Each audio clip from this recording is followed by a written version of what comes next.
This is Joe Wong. Welcome to the Trap Set. During the age of social distancing, we're releasing new episodes every day. This episode was recorded before the coronavirus lockdown.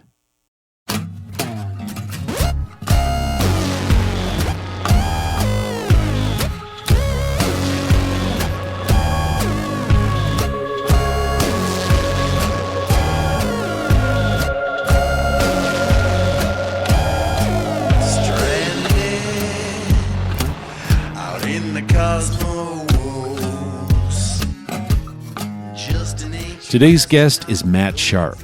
I first became aware of Matt's work when he was the bassist for Weezer on their seminal debut album, as well as its highly acclaimed follow-up, Pinkerton.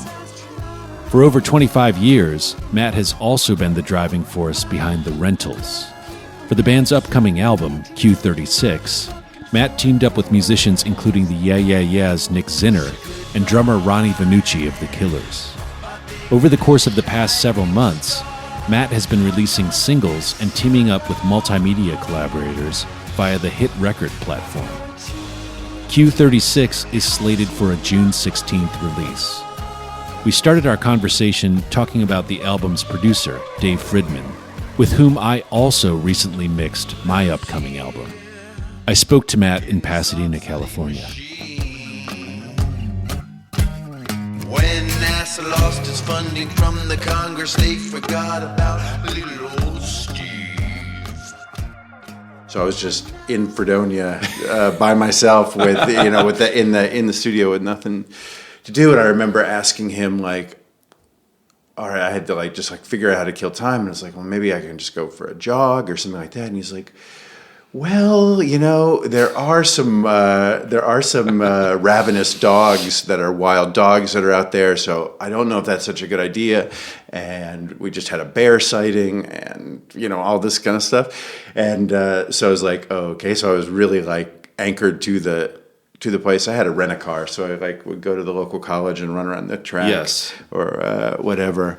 But it was definitely, I was instantly secluded, and I think that's the idea of the place. Yeah, but you're supposed to be working on music, so I was and he has this big.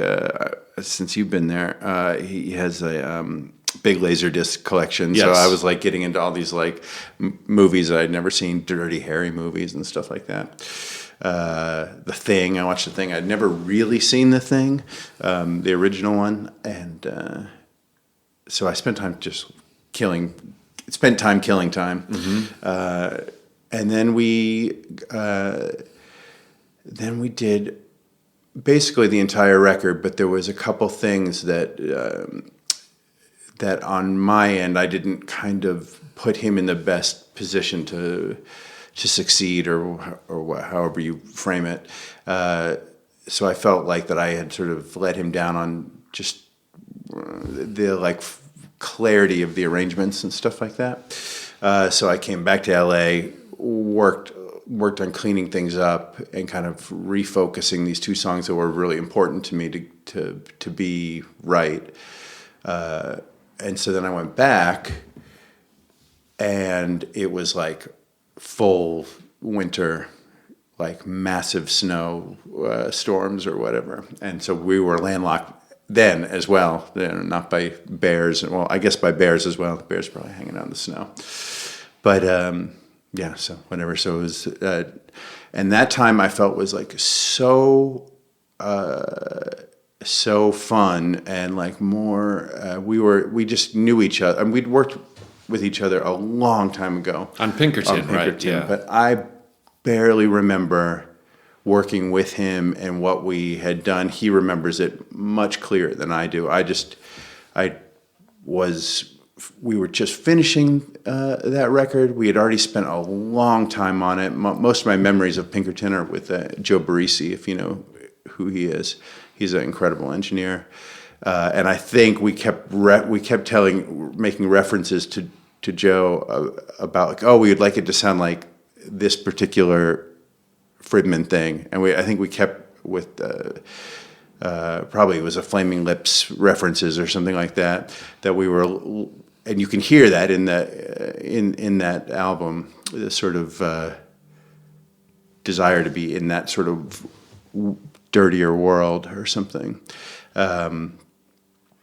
But so anyway, so he worked with us, and I don't really remember on what. From my really foggy memories, maybe a little backing vocals and sort of insignificant things, not things where he would be putting his like Fridman magic stamp, you know, like, exactly. you know. And I think also he hadn't probably at that point completely, he was still, I think he still is, but he was just at the beginning of figuring out what his voice was as a producer, a mixer, an engineer, and all those things.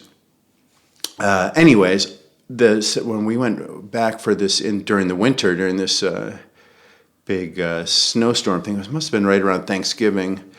I just felt like really connected with him, and he's a man of few words, and I got to understand his the monosyllables a little. I could understand it. I think he could understand me. I think we figured out why it works, why I work with him well, and what I was looking. Like, we have very different ways of looking at music, and he would often be during the first sessions be very not frustrated with me, but he would just kind of turn around and just shake his head and be like, I just don't work like this, you know, and things like that, or something like that, or I just don't see music the way you see it, or something. What's an example of a way that you see music differently from him? Well, so yeah, I was trying to figure that as well, because he, like I said, he's not a very vocal collaborator. So he would just say these little like utterances like that, and he said it enough times where finally I was like, okay, you have to stop whatever we're doing, and talk with me about it. Tell me, what does that mean? And he would just go, I just don't see music the way you see it. He would just try to brush it off, and I'm like, no, you got to tell me, like, what does that mean? You know, and basically, I think what he was getting at, and this wasn't in a trying to put it the right way, that it wasn't like like we were fighting or anything like that. It was just it fascinated me, and so he would get to that place. And I think basically what he was talking about is he sees the way he works on music as the overall big picture, like a feeling and a vibe, and all the details are like not significant. It's just if it feels right, then it is right, and he doesn't have to think about all the little nuances and the itsy bitsy little bits of arrangements that I had spent, that I kind of knew inside and out. And I think most engineers or mixers have that same issue with artists they work with, because everything's so important to them or whatever. That's not really the case with me. I don't really care if I work on something for a very long time.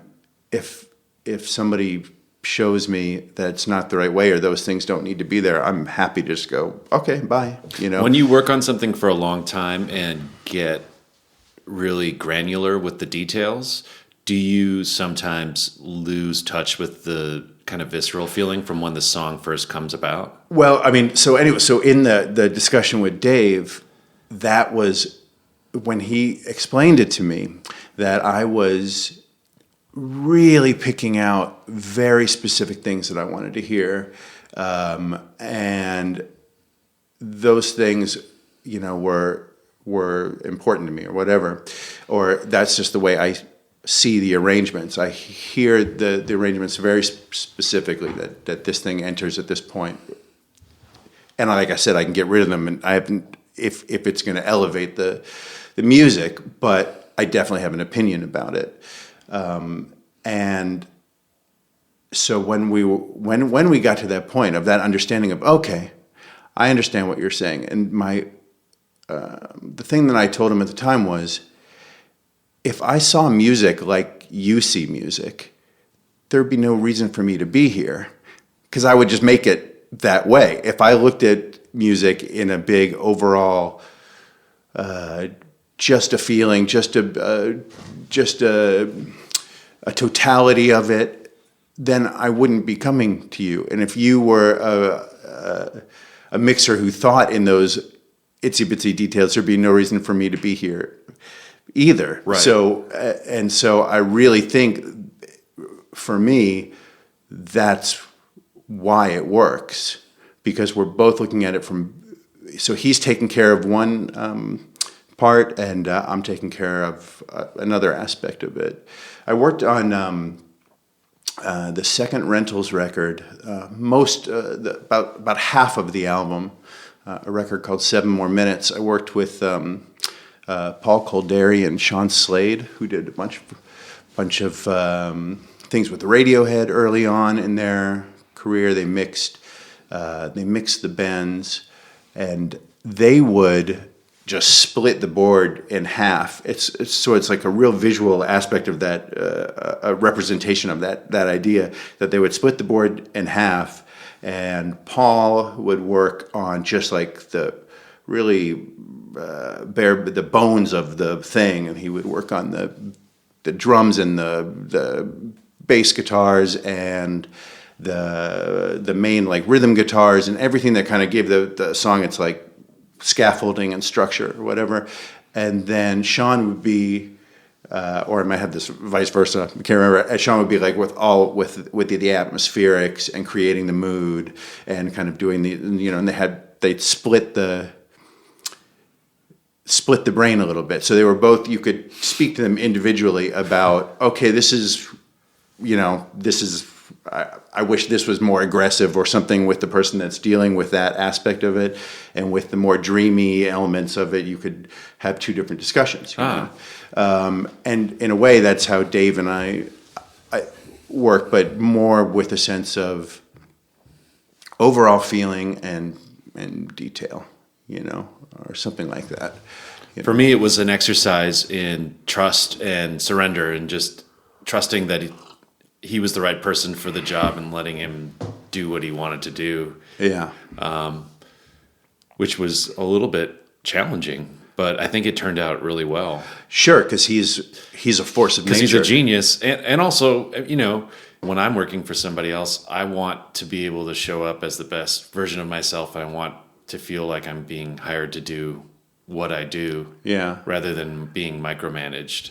Yeah, I definitely I understand that, but there's another part in this particular case with this particular album that I don't work entirely like that. Yeah.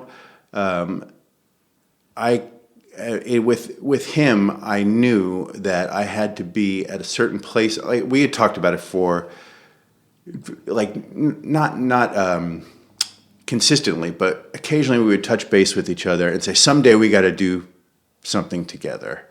And I knew that was the case, that we had to do something. And we almost worked on the Rentals record that came out not just before, because there's so much time in between, but the album before is called Lost in Alphaville.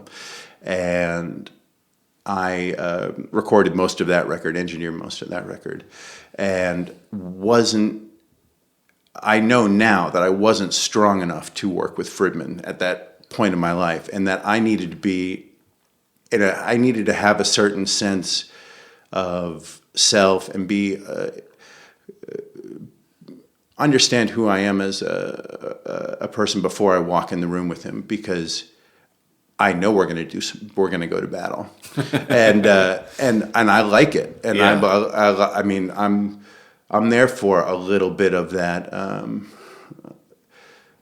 a little bit of him going, what? Sure, So, but that's how. But I enjoy it. Yeah, and I've never been. When I was in Weezer, River and I were like that together in a totally positive way, and neither one of us were afraid of conflict, and I find it really healthy. And like I said with Dave, there wasn't a negative aspect to it. It was just like, okay, I know who I am, and I have I have a sense of where this should go, but I also do want to surrender elements of it as well, because obviously I'm here to be with you, and I'm looking for your voice, and this record was literally made with him in mind, to the point of when we had started, there was at one point where he had agreed.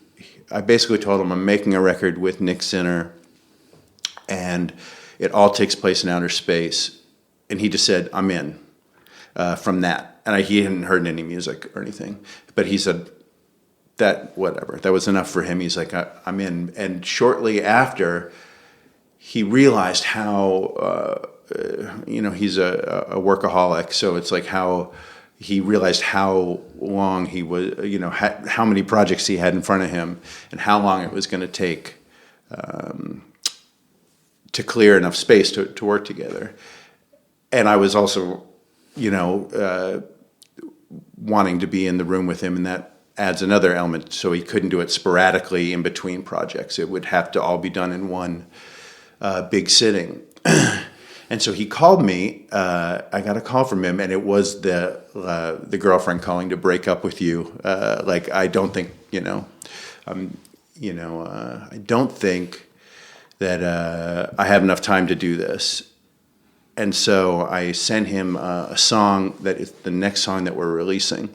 I sent him that song and said, all right, you listen to this and tell me you're not the person that's supposed to be mixing this, because this music is written with you in mind, that it will land on your doorstep.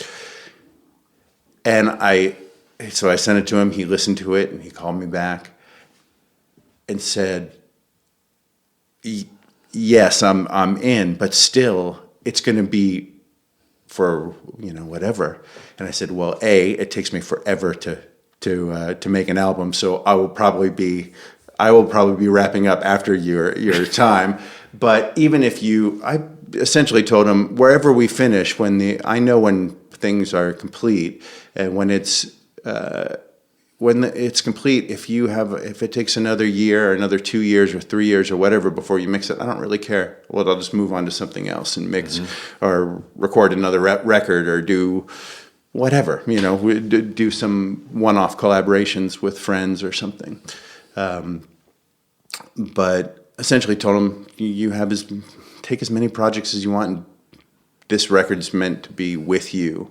And so, so I guess he accepted on that, and it was also with the thought of, if we're not doing this now, we're never doing this. Right. If I'm making a record with Nick and with Ronnie, who added some drums over top of the programming and things like that. Ronnie Vanucci. Yeah. And Ronnie and I have been friends for a long time, and I just basically he's been on this show too. Oh yeah, yeah. He's wonderful. He's one of the most charming people you can work with, and sweet, and all those things. He's definitely has. He reminds me of that when I first met him, of that when knowing that he came from Vegas made sense, because he kind of had that charm that I thought some of those Rat Pack gentlemen would have had.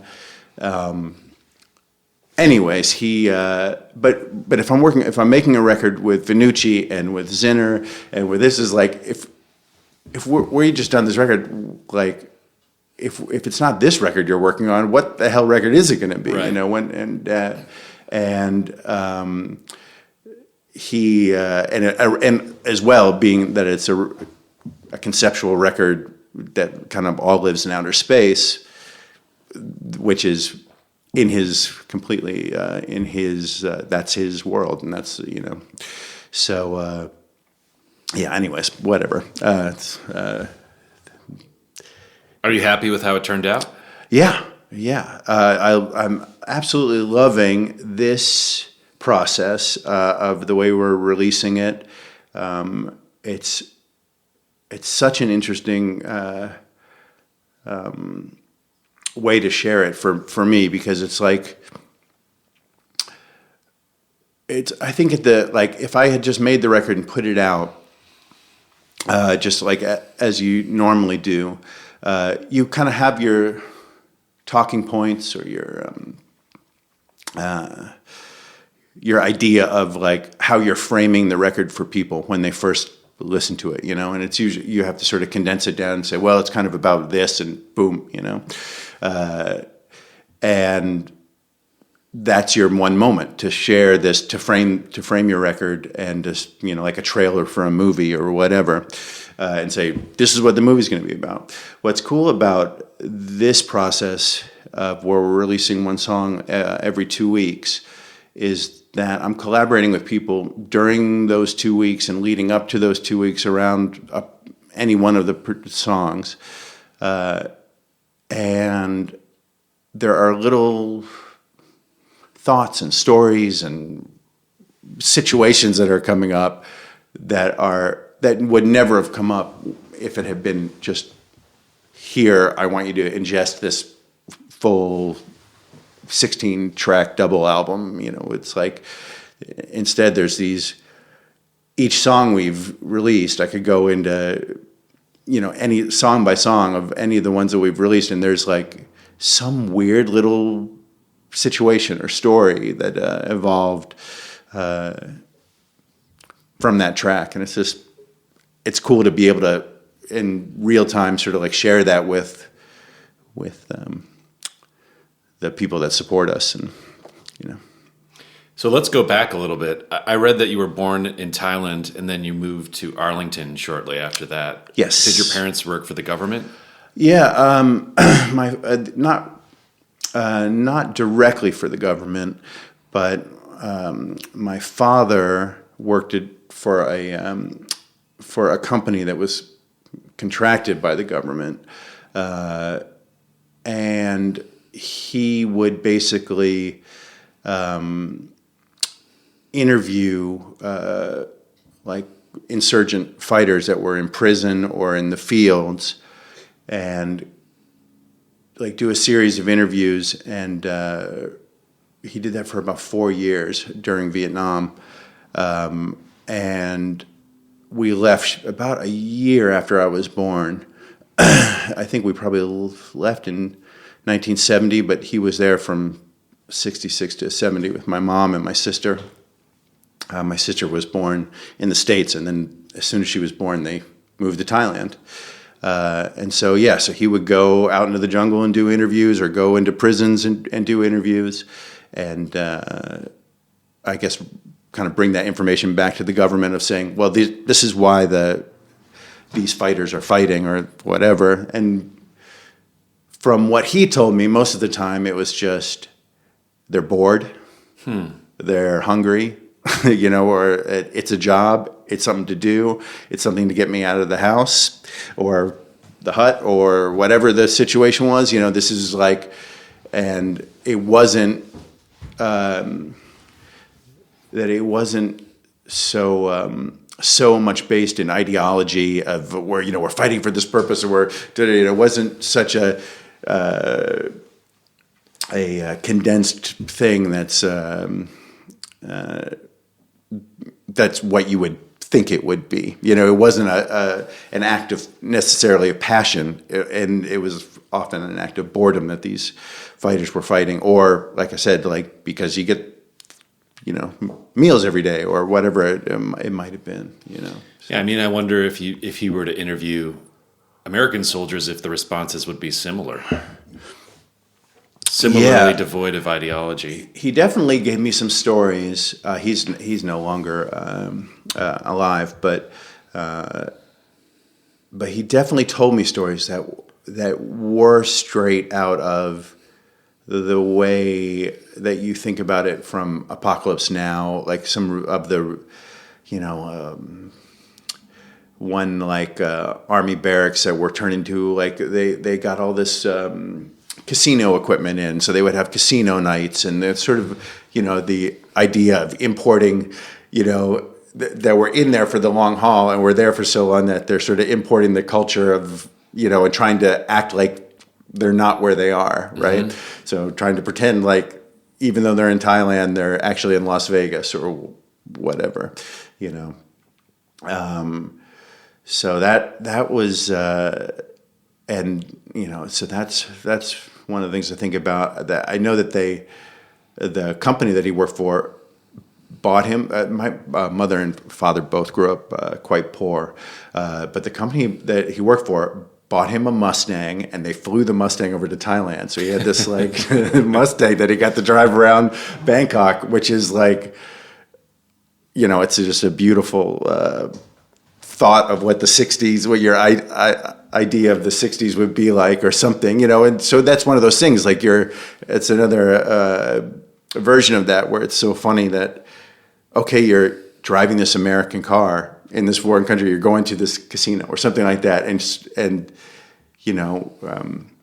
experiencing this completely different culture in one way, but also trying to hold on to whatever, to hold on to your own culture, and getting excited for the new Beatles record that's about to come out or whatever, and waiting for that, and experiencing the moon landing over there with everyone, and those kind of things. And my mother always tells me this funny story. When she had me, when I was born, it was in the hospital where the king had his children.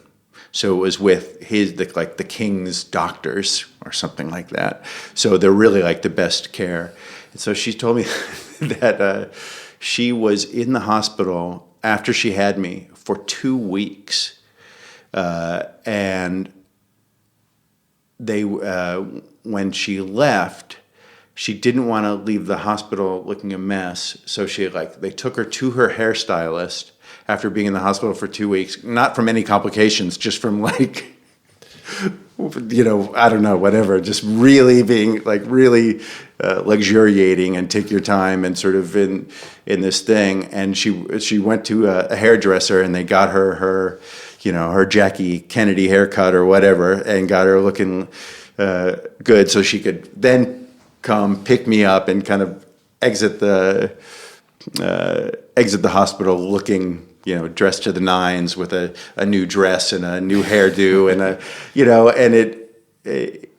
and the pictures are incredible because it is straight out of the Madman aesthetic or whatever, of just with all the men wearing shirts and ties, and it's probably the most humid place in the world, and you're just but this is, you dress a certain way, and that kind of thing. So, what kind of music was on in your house when you were growing up? Well, definitely the real basics. I remember my father sitting me down in front of a record player and just putting the Doors, the Beatles, and the Stones in front of me and saying basically this is where you start from, when I was quite young.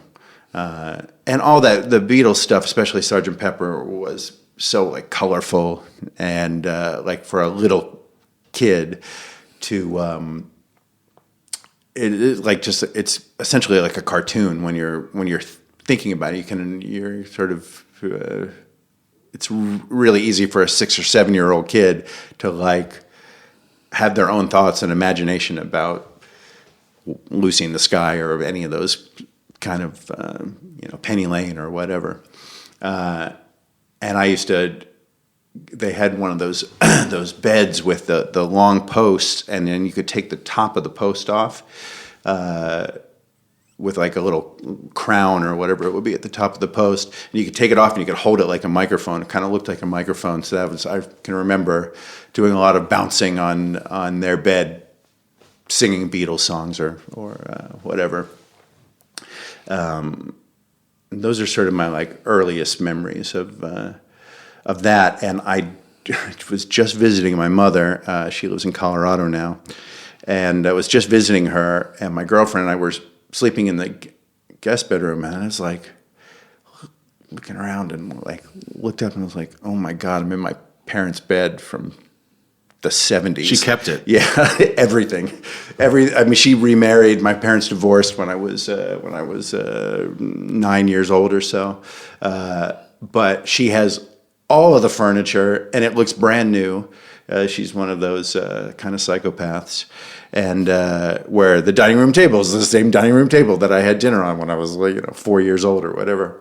And yeah, so there was this moment of going, oh my God, I'm sleeping in my parents' bed. It's very, unsettling in some weird way.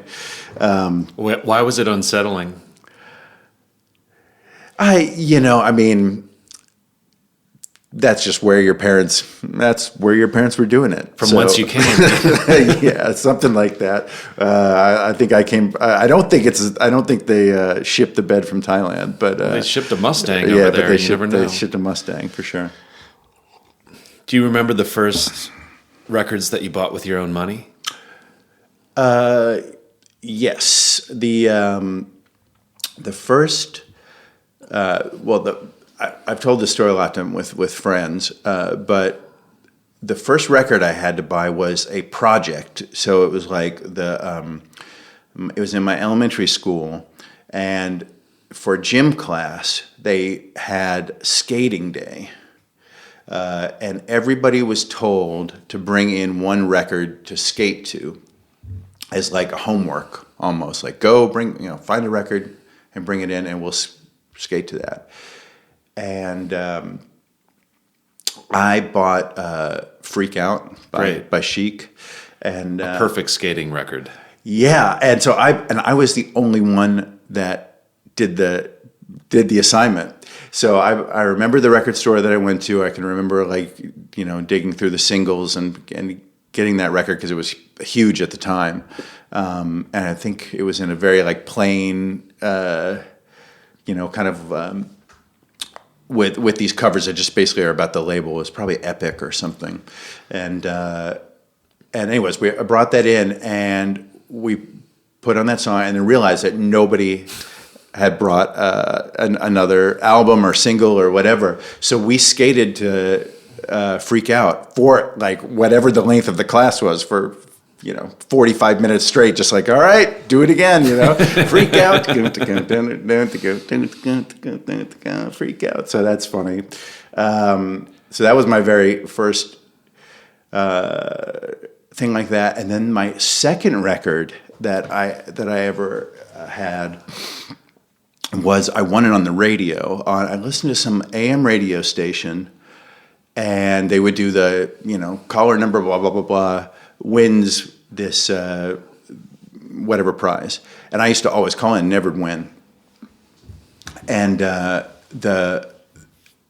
this was in the 70s, and there was a gas crisis in the 70s during the Carter administration, and so I don't remember how long the gas crisis went on for, but I have a very distinct memory of one gas line that I had to wait in for 2 or 3 hours or something like that with my mother, just in the kind of the cars backed up into the suburbs, or to get down to the local gas station, and just listening to the radio while you're in the middle of the summer, just in this very Jimmy Carter era type memory, and the radio station made these kind of spoofy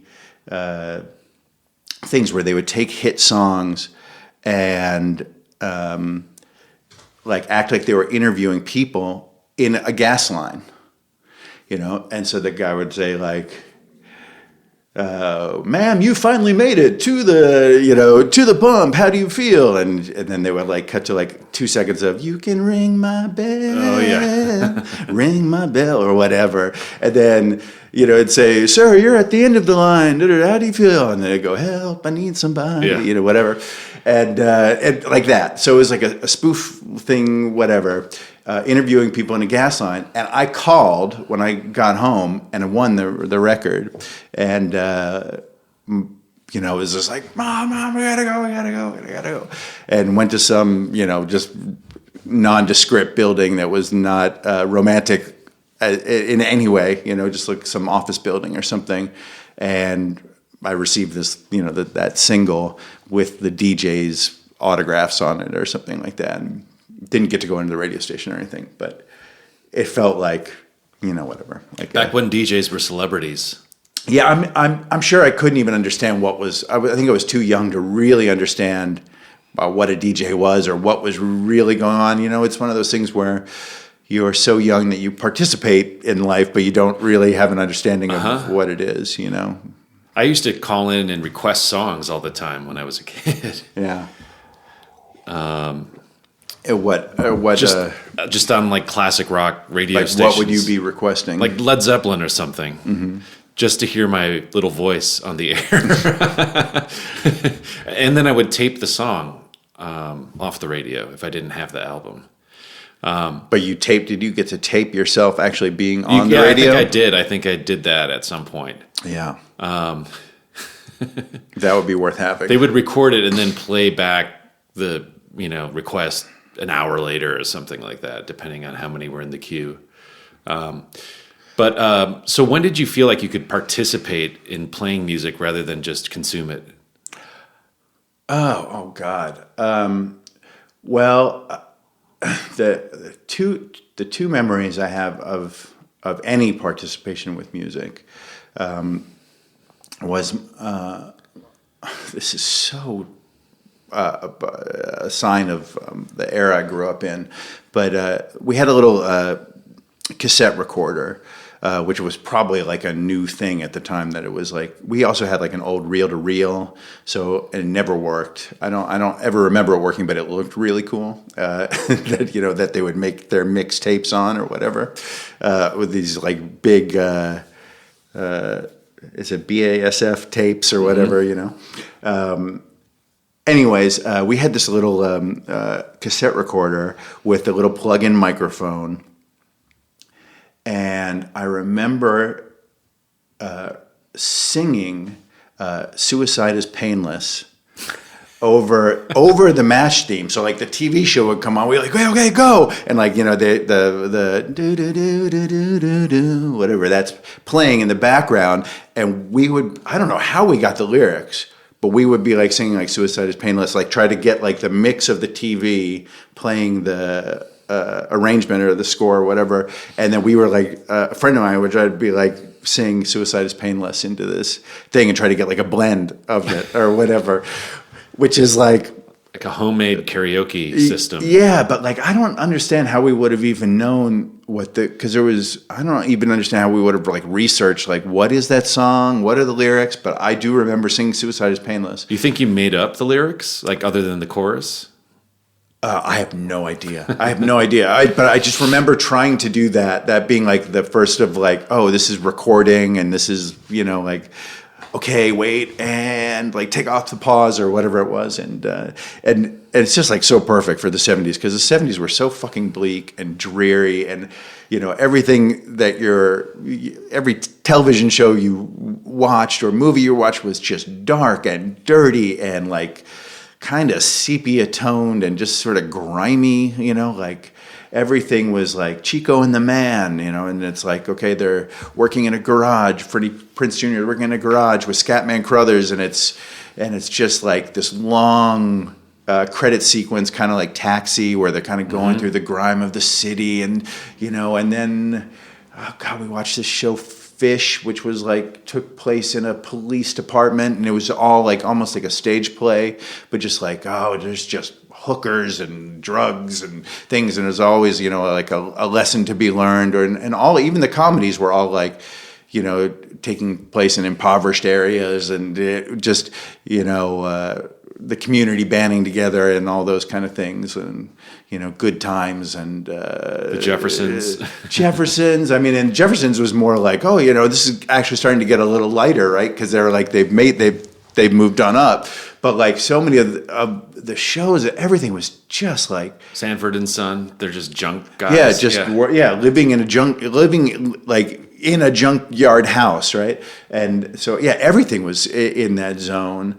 And like the soundtrack of my life at that point would have been like a lot of Jim Croce, you know, and so that was, you know, that has that same haze on it or whatever, that it's got that little that 70s weird dirtiness to it, even though he's just an acoustic, and there's some great songs on those records, but it's like it just, you know, that's one of those sensory memory artists that I hear them and I'm like, oh my God, I'm being. You can smell the house. And how the cars were and all that kind of thing, and how the material of things felt and all that sort of weird 70s stuff, you know. Were you still living in Arlington when the Discord scene started taking off? You know, there was like, for me, there was the thing that there's always like that awkward thing in life where you, or at least it was in my generation, where you go from elementary school, which was up to 6th grade, and you're basically going to school with the same kids throughout the whole thing from kindergarten to 6th grade. And at that point, it doesn't matter who you are, or, I mean, people still make fun of each other, and there's still some things going on, but it's not too brutal, and it doesn't really matter what jeans you wear, what shoes you wear, how your hair is, or whatever. You know, everybody's kind of being dressed by their parents, and you're like, well, you're sort of at their mercy stylistically. And then you get to junior high school, and it's just like all the elementary schools get split apart, and everybody's, you know, off on their own to these different directions, and you just get. You go through whatever changes happen that summer and land in just a pit of hell, right? Where it's just like, oh, I have to make a choice. Who am I? How do I fit in? Where do I fit in? All of that thing that everybody goes through, you know, and you're, oh, do I run with these people or do I run with those people? Or, oh, I think I kind of look like you know, whatever. You're trying to just figure out who am I? What are you? And you don't have anything to grab onto. And I tried to run with the group that had the I guess the prettiest girls in that group, which would have been the sort of preppy, sort of little slightly wealthier kids or whatever, and they would be wearing Izods and all sort of have a sort of like crispness to them or something like that, and so I was trying to fit, and I got semi-invited into that group, and right at the beginning of trying to figure that out, and then the Washington Redskins won the Super Bowl, and they had a parade, and they had been like a middling football team for my entire existence, and it was this euphoric thing for everybody in Arlington, Virginia,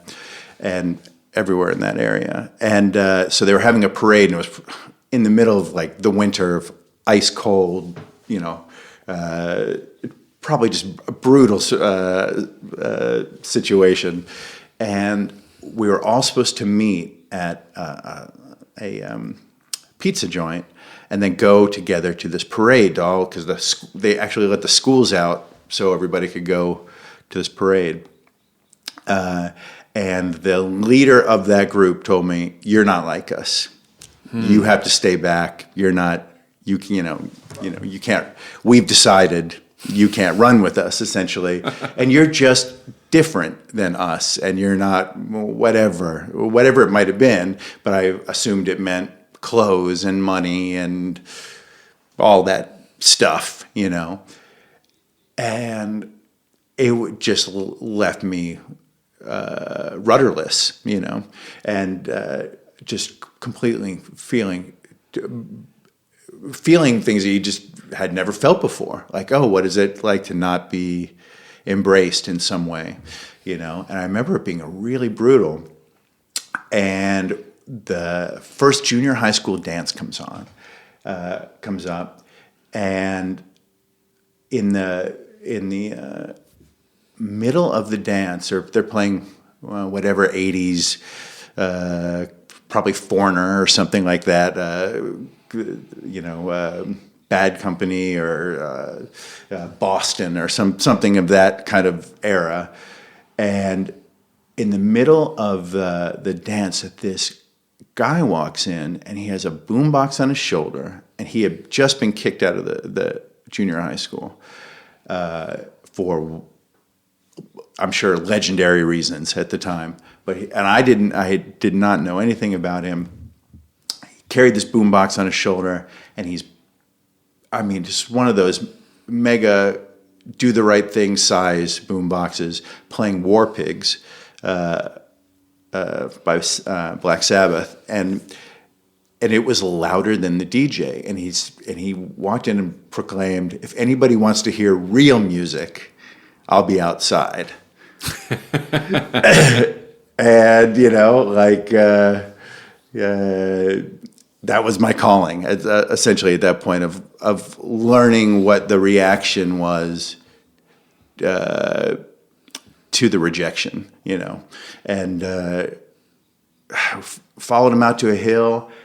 Sat on the hill and listened to this band Saxon. I can remember this album Denim and Leather. And and there's all this it's so funny now because it seems so not heavy and scary, but at the time it probably would have been like, oh, what is this dark world that I'm going into? And so Denim and Leather would be like, denim and leather brings us all together, and it is you that sets the world free. Those lyrics are probably totally wrong, but now I think about it as like, oh, it's kind of sweet and corny or whatever, but there was that feeling of, oh, this is what's bringing us all together and having some sense of self. And so that was the path that I followed, and then probably a few years after that I started seeing maybe two people in my high school that would have followed Discord kind of thing and had, you don't run with each other. Right. But there's a respect because you're not those other people. Izod kids. You're not the Izod kids. And so there's a little, probably a head nod here or there. And I was probably, going around with jean jackets with upside down crosses and getting heavier and heavier and heavier and heavier. And didn't... long hair? Yeah. All that stuff. And we, probably by my sophomore year in high school, I was the only person that was repping Voivod and Slayer and Metallica and whatever, and there was one punk rock kind of, heavy set kind of, just the way you would cast that if you were making an 80s movie about punk rockers. It was like, oh, okay, this is the perfect representation of that sort of embodiment of that thing. And our groups that we supported, because I supported a lot of very small groups that were not on any sort of big labels or not getting, they were sort of all through fanzines and sort of that kind of thing, where you were trying to get the one song from your band before anybody else could get it, and get it through these underground sort of mailings and things. And it's pretty similar to the punk rock world, and they definitely crossed. We would be, in some place in Baltimore and in some warehouse, and in ridiculous humidity, and be probably near death, and then it's going out into in the daytime, and then the punk rock show would come in after that and whatever, and there's sort of so there was definitely some of that, and there was the closest I got to punk rock music of being into it was like listening to like DRI and those kind of things, and there's there's a few others that are sort of in that. DRI was like in the middle ground between thrash metal and punk rock. Yeah, and it was like, and everybody I knew loved that record. Just, Reaganomics killing me, Reaganomics killing you, Reaganomics killing me, Reaganomics killing you, song over, and it's like, I think there was no way that you couldn't tip your hat to like those kind of things of just like, oh, that's a song. It's 30-second song. And it's just as valid as this, whatever, epic 16-minute Iron Maiden song or something or whatever. So, yeah. But anyways. Were you playing an instrument by the time you were in high school? I started playing bass when I was probably in junior high. But I don't know if I really so much...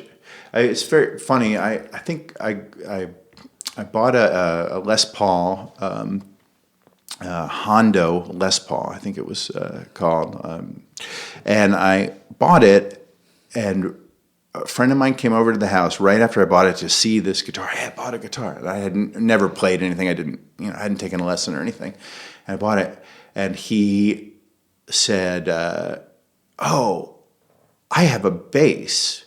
I'll trade you. It's bigger than the guitar." And I thought, oh, that's just cooler because it's bigger. And I just traded it after the day after I bought it for this P-bass style, also some knockoff thing. And literally, I think I traded because I thought there's more surface area to put on fire. So I would spray the bass with right guard and then just light it on fire while we were like putting on records or whatever, As one does. Yeah, before learning how to play anything, I basically just used it as a piece of firewood or whatever. But it did. It had this big. It was I was a little kid, so it was probably huge compared to my body, and we used to steal right guard cans from the local drugstore. Not too proud of that, but we used to steal right guard and just set anything we could on fire. It was just like, if you could get the massive can of right guard, you could like go out to a field and hours of fun. Yeah, I definitely almost burned down my attic, my garage, my thing. I had definitely arson tendencies for sure. How did you wind up in Southern California? I graduated high school a year early, not because I was bright or anything like that, but I just hated being in high school. I didn't. There were so few people that were, like-minded into that kind of, where music played that sort of importance to their lives and that kind of stuff. And I just didn't feel at all connected to anything. So I really had a rough time of it in high school. And so I skipped so many classes. I forged so many notes for reasons that I had missed this class or that class, that my mother had been called in because they had suspected that this was the case. And she looked at all the notes and had, she just doesn't pay attention. She's like a little aloof with certain things. And I remember her just looking at all this stack of notes that I had written in her hand and whatever. She was like, yeah, I suppose I wrote those. But there was nobody to really feel connected with in high school. So I went to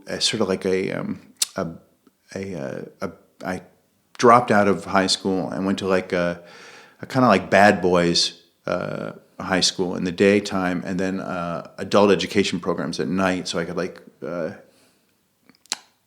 speed up the process as quick as I could. And the Bad Boys place, I can't remember the name of it. It had a pool hall in the rec room of it. So you go to class, and then in between class, you go to the pool hall, play a game of pool, smoke a couple cigarettes, and then like go back to class. And you know, usually somebody would pay somebody to like get grain alcohol in Virginia they have ABC stores, so you have like a guard there, and it's you can't just be a dumb kid and come in with a fake ID for liquor. So I can't remember how we did, but we would get somebody that was probably 18 was the age at that point, and get us bottles of grain alcohol, hide them wherever we hid them, and then like in between class, drink grain alcohol, play pool, and smoke cigarettes. And they probably made it quite easy to like escape by, because they just wanted you out of the system, and at night I would go to these like night classes, and I don't even really remember.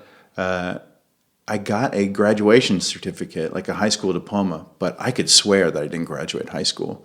But I have a certificate at home for it, and I'm like, yeah, I'm pretty sure that was just a mistake. But I graduated a year early, and then there I am. I'm like 16 years old, and I have no school to go to, and all my friends are in school, and so I was just in this, stasis, hovering, like just trying to kill time.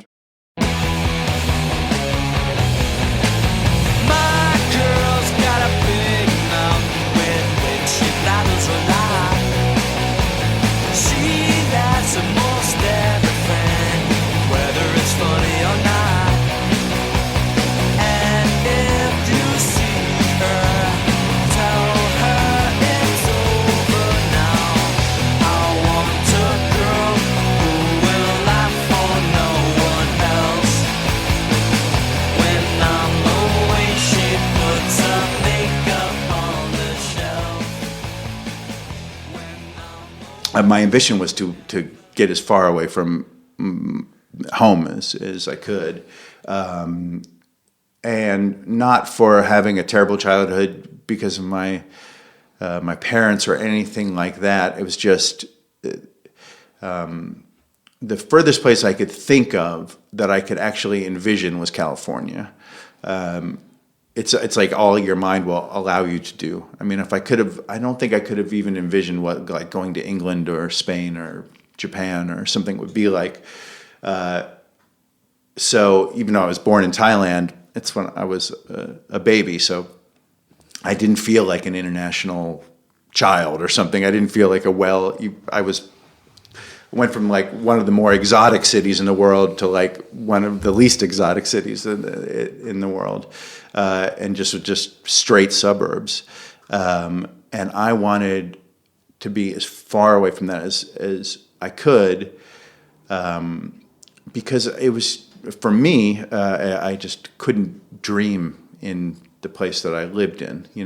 I knew I wanted to be a musician. I mean, I played sort of. I more said I was a musician than I was a musician, and knew I wanted to make music, but didn't really know what that meant, but would proclaim it with sort of like a lot of confidence, so people would think, I was always able, I always had that ability to, sort of be in a room of people that were elevated in something that I was interested in, that I didn't really know much about, but could bullshit my way through it, like I belong there, or would state something in a way that people would say, "Oh, you have real confidence about this," Even though I just, my sister taught me how to play "Smoke on the Water" on the bass, and that was enough for me to go. And now, it's like having an orientation. You're a music-oriented person in the same way that people are straight or gay or whatever. Even before they have sex, they know what they are sometimes. Yeah, you know what you are, even though you really don't have any tangible thing to go on. There's not a specific skill that you're like, I really sing very well, or I whatever. I have a natural ability. And I took bass lessons at the local stores and did those kind of things, and had probably 3 or 4 bass teachers, over the years. Some of them, I remember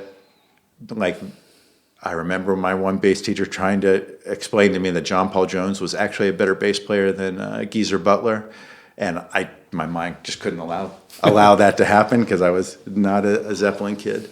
I am now, but I wasn't then. I think at that age you defend your turf, and it's either you're all right. Your band is, every single member of your band is whatever you stand for is the best at what they do.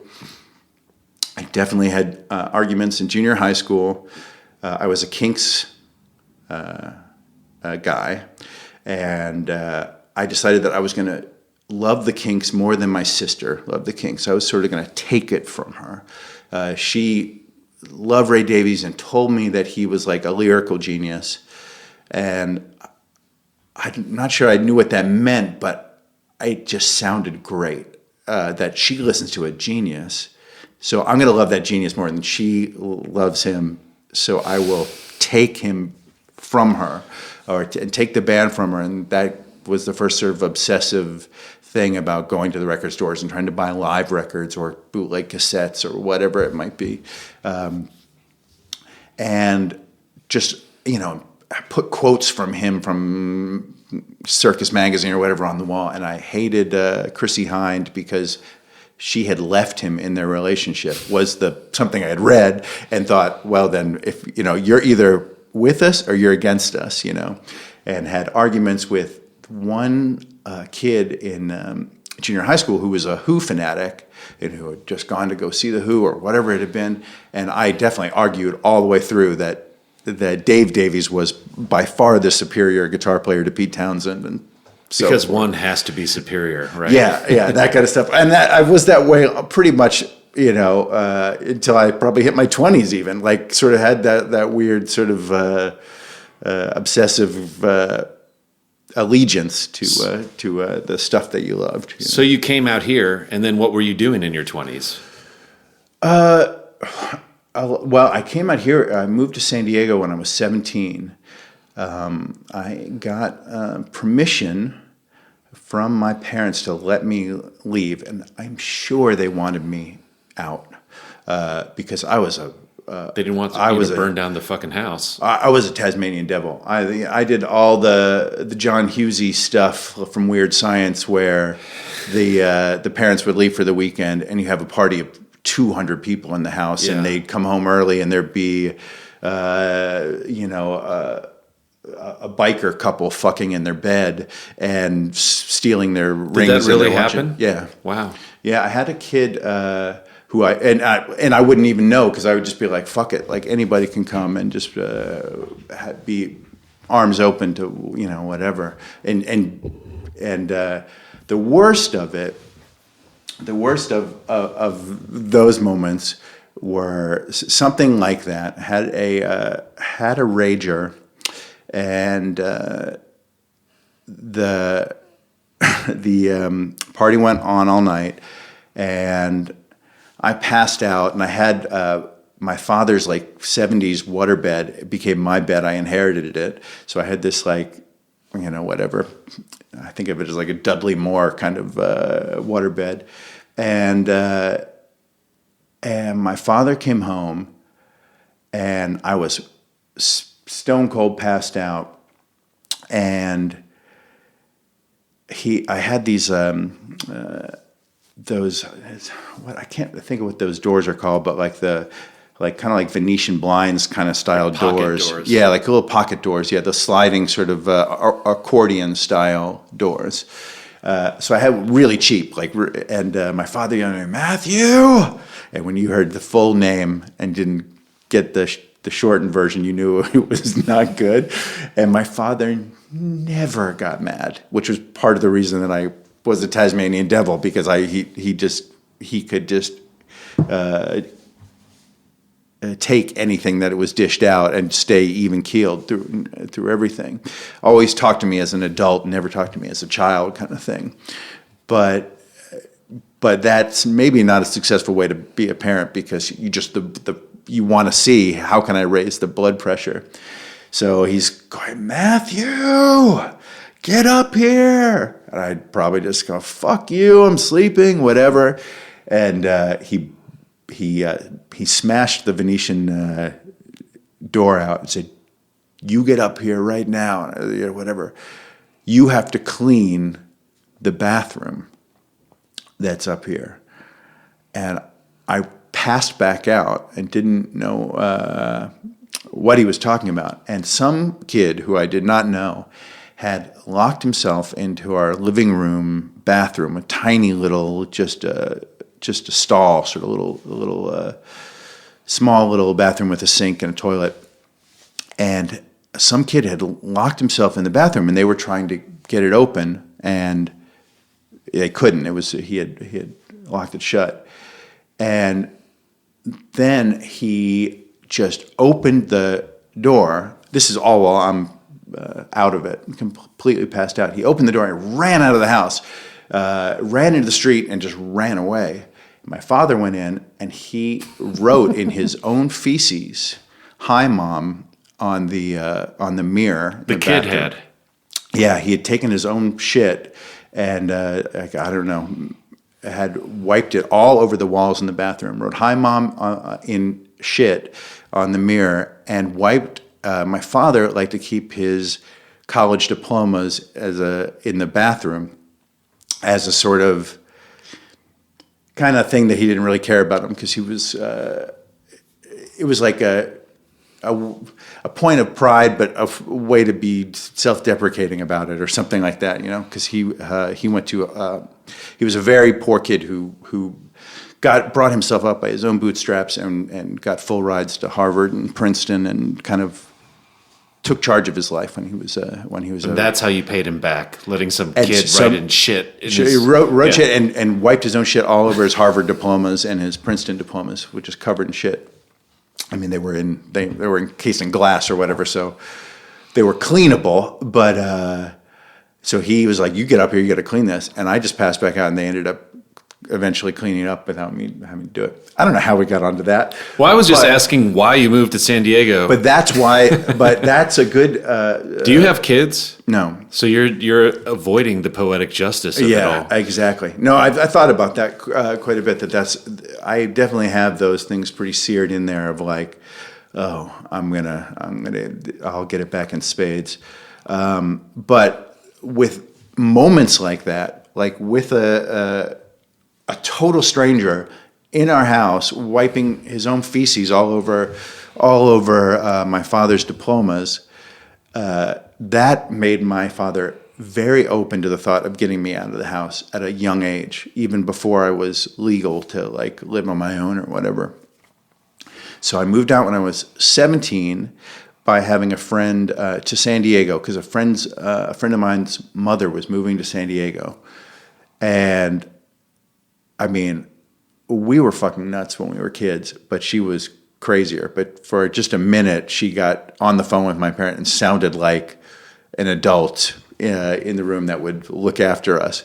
But it was absolutely us looking after her. If anything, I mean, she would keep the party going harder than we would. And when you're 17, you can go full tilt. So.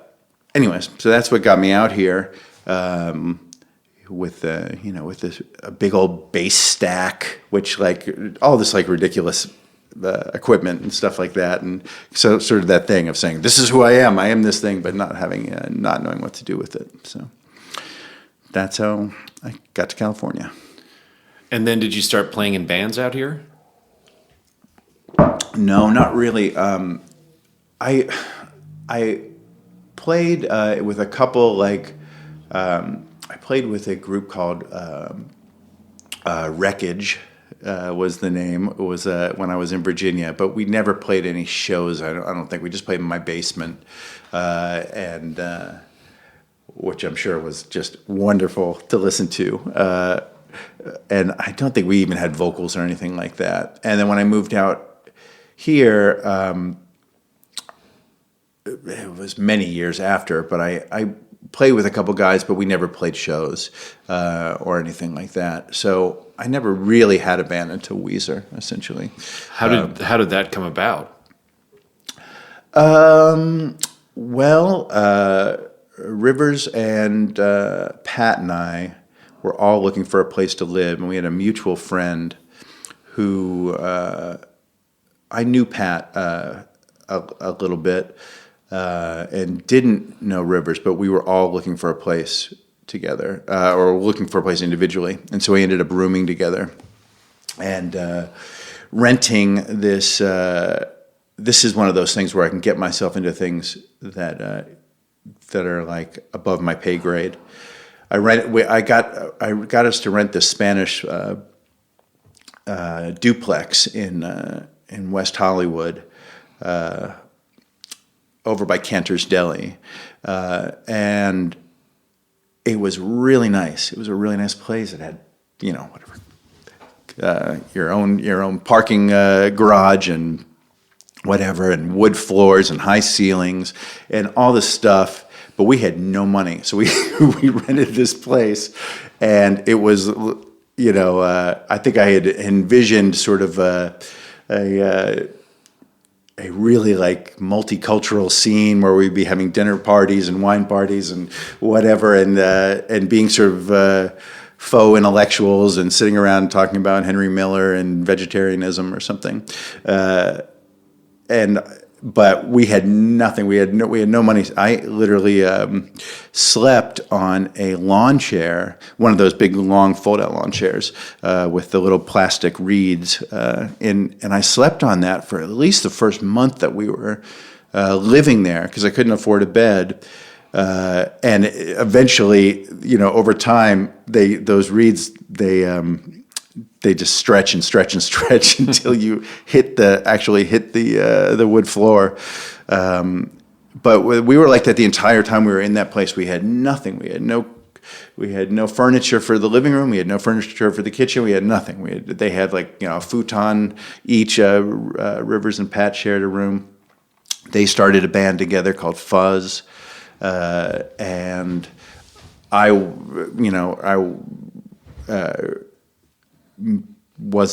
didn't work with them at that point, and we were in just different mindsets of stuff. They were sort of doing this. They were just finding out. They were just young dudes figuring out who they are, and it was much more kind of Soundgarden-y. Even though I don't even know if Soundgarden was around at that point, but just sort of like heavy Sabbath influenced, sort of that music that was sort of coming out of Seattle.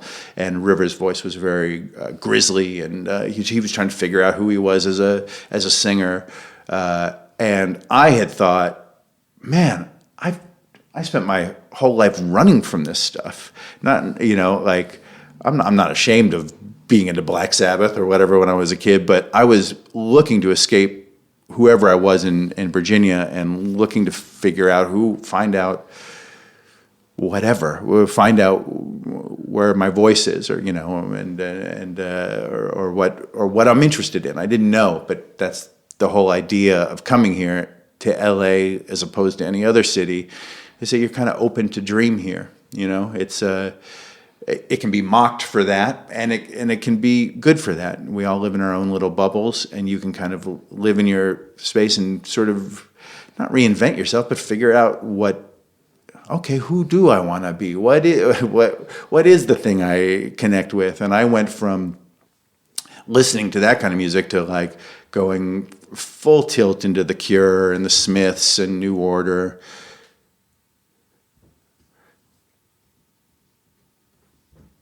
How are we doing here? Good. Okay.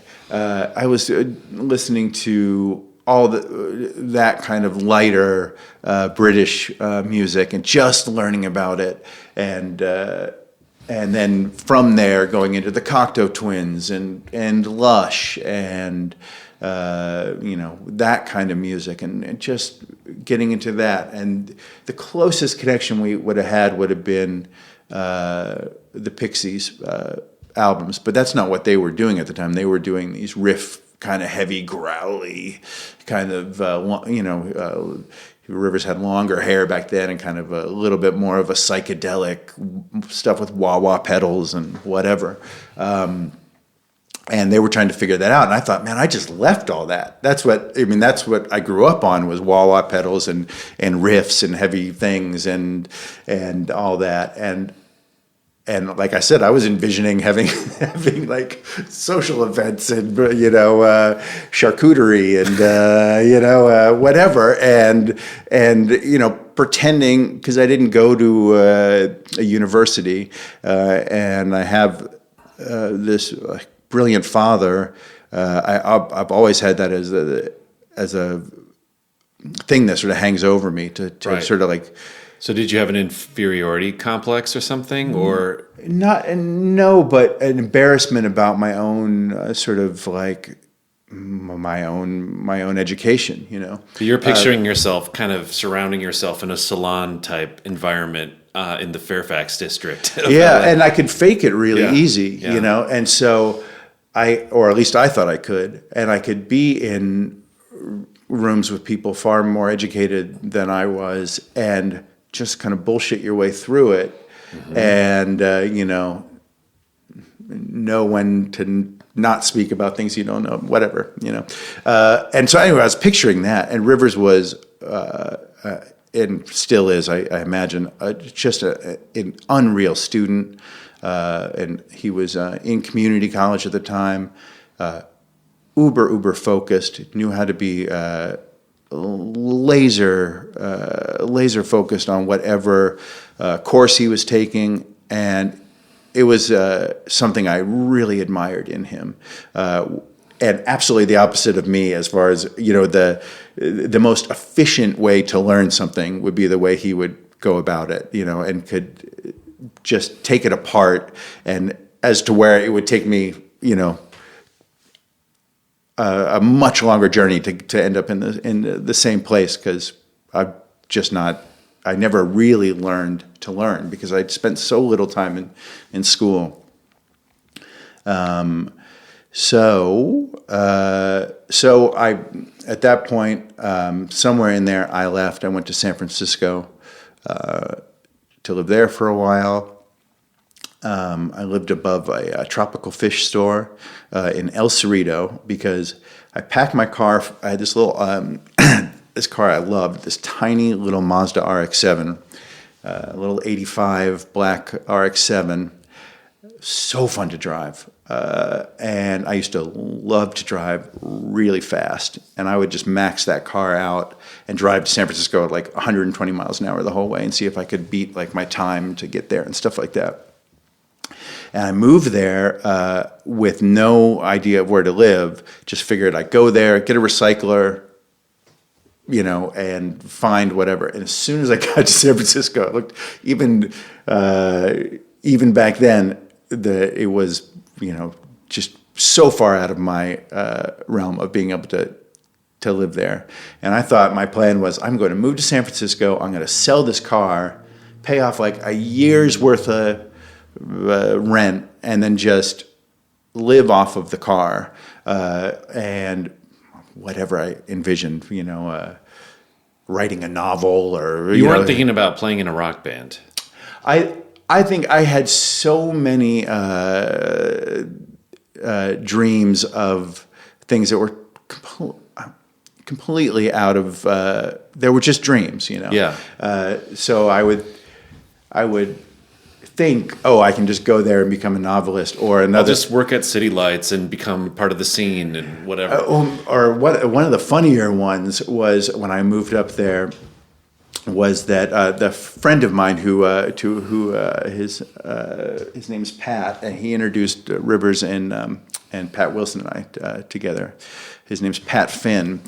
He lived up there at some point, and I remember telling him, I want to score movies. And I think that's what I want to do. I want to become a composer. It just sounded really elevated and really like whatever. So I'm going to, while these guys are down there doing, some sort of Black Sabbath thing, I'm going to like become this elevated composer. And he said, well, you know what you need to do to become a composer? And the thought would have, I guess the normal thought would be like education, school, learn how to read music, which I didn't know how to do at all, or any of the, learn about theory, to do all these. His thought was like, no, you don't need to do that. You need to find a patron. You need to. He's not wrong. Yeah. So his thought was, what we'll do is he had a car. He said, well, we'll take the car, and this is while I'm living above this tiny bachelor pad above this tropical fish store in El Cerrito. And he said, we're going to drive to like Monterey and the sort of rich areas, and we'll just go to bars and see if you can, there's always going to be rich ladies, older ladies who want a young, strapping composer to like support. So if we can convince one of them, that's how you become a composer. So we drove around, and I'm sure we probably stopped in one bar and said, oh, there's nobody in here, and left, and that was the end of that dream. But it was those sort of things where everything was, the unrealistic version of it, whatever, the sidestepping it, the not doing what you actually need to do to achieve whatever it is. If you want to become a novelist, you're not going to just go to a bar in Monterey and find somebody who's going to, if you can't show them anything and you convince them that you're this. And I used to go to so I lived in El Cerrito, and I would I worked in at Tower Records. I worked at two places in Berkeley, right by the university. One was Tower Records, and the other was the Berkeley Hat Company. And so I would work there, take the BART subway into Berkeley, and I would go. They had a classical coffee house that only played classical music and had coffee, and it was that kind of shit. So you go, get some Dostoevsky short stories collection, something that, so you're not really doing the big dive into the big serious books, but just enough to not into the novels, but just enough to go, oh, well, he must be a well-learned person, and then hang out in a classical coffee house, with with Bach playing in the background or whatever. So that's sort of what my life was like before we started Weezer, was that kind of not doing, just the mask of the facade of the thing you want to be, you're not being the actual thing. You're trying to act like you're an intellectual, but you haven't really read anything, or you're trying to act like you understand classical music, but you don't know anything about composition or whatever. But you're just sort of putting on these airs, and that's so, I don't know if that's being phony or not, because I don't necessarily, I just think you're trying to find yourself. And so what I would do was I would save up enough money for one job, like the hat store, and buy a train ticket to just travel the country. And so I would get on an Amtrak and basically go to as many cities as I could and come back, and I would have lost my job from, just whatever, from just bolting, and then come back and then get a job at Tower Records, kind of wait until I got a Christmas bonus, because you're probably getting paid $4.50 an hour or something, and wait for the $100 Christmas bonus, take it straight to the Amtrak, buy a train ticket, plot. They would let you do like 3 stops or 4 stops, so it was like same sort of thing where you're I'd heard about people doing Eurorails and doing this sort of before sunrise kind of life, but I wasn't actually motivated enough to, or maybe didn't have the guts enough to actually do it and actually save the money and go to Europe and backpack and stay in these foreign unknown places or whatever. So I did it by just doing it in the States with Amtrak, and I would get on there with almost no money and just have these just whatever, be on very slow trains across the country, because those trains are really slow, and it was an amazing way to meet people, and I don't know, whatever. Just think about who should I be, where can I be, those kind of things. And I think on the second time that I only did it twice. The second time that I did it, Pat Wilson came to the train station, because I think I ran out of stops, so I couldn't. I don't think I could. From what I remember, I may be wrong, but I remember him coming to the train station and meeting me, hanging out, and giving me a cassette of songs that he had been working on with Rivers. And in there were some of that old stuff that I didn't connect with at all. But a few songs were had that direct Pixies sort of thing. And I had just spent a month on the train listening to, Surfer Rosa and Doolittle and whatever, and thinking maybe this is where I belong. And when he handed me that cassette, it was like, oh, that's it. That is the thing. I mean, this is somebody this actually sounds like a song. It actually sounds like I guess, when you're start doing music when you're 14, 15, 16, 17, 18, 19, 20, 21, 22, between all the friends you'd ever met, you probably never heard one song, or anything that sounded like or something that you had heard on the radio, or something that you heard in your record collection or whatever. It's everybody just with their arms stretched out, flailing in the dark, trying to grab onto something. But the stuff I'm doing doesn't sound like any, I don't know what the shit that's coming out of your head, but it doesn't, and so that tape that he handed me had Sweater Song on it, The World Is Turned on it, and those two probably have the most Pixies connectivity or whatever, and it was like, oh, forget all of this other riffy, gravelly voiced stuff.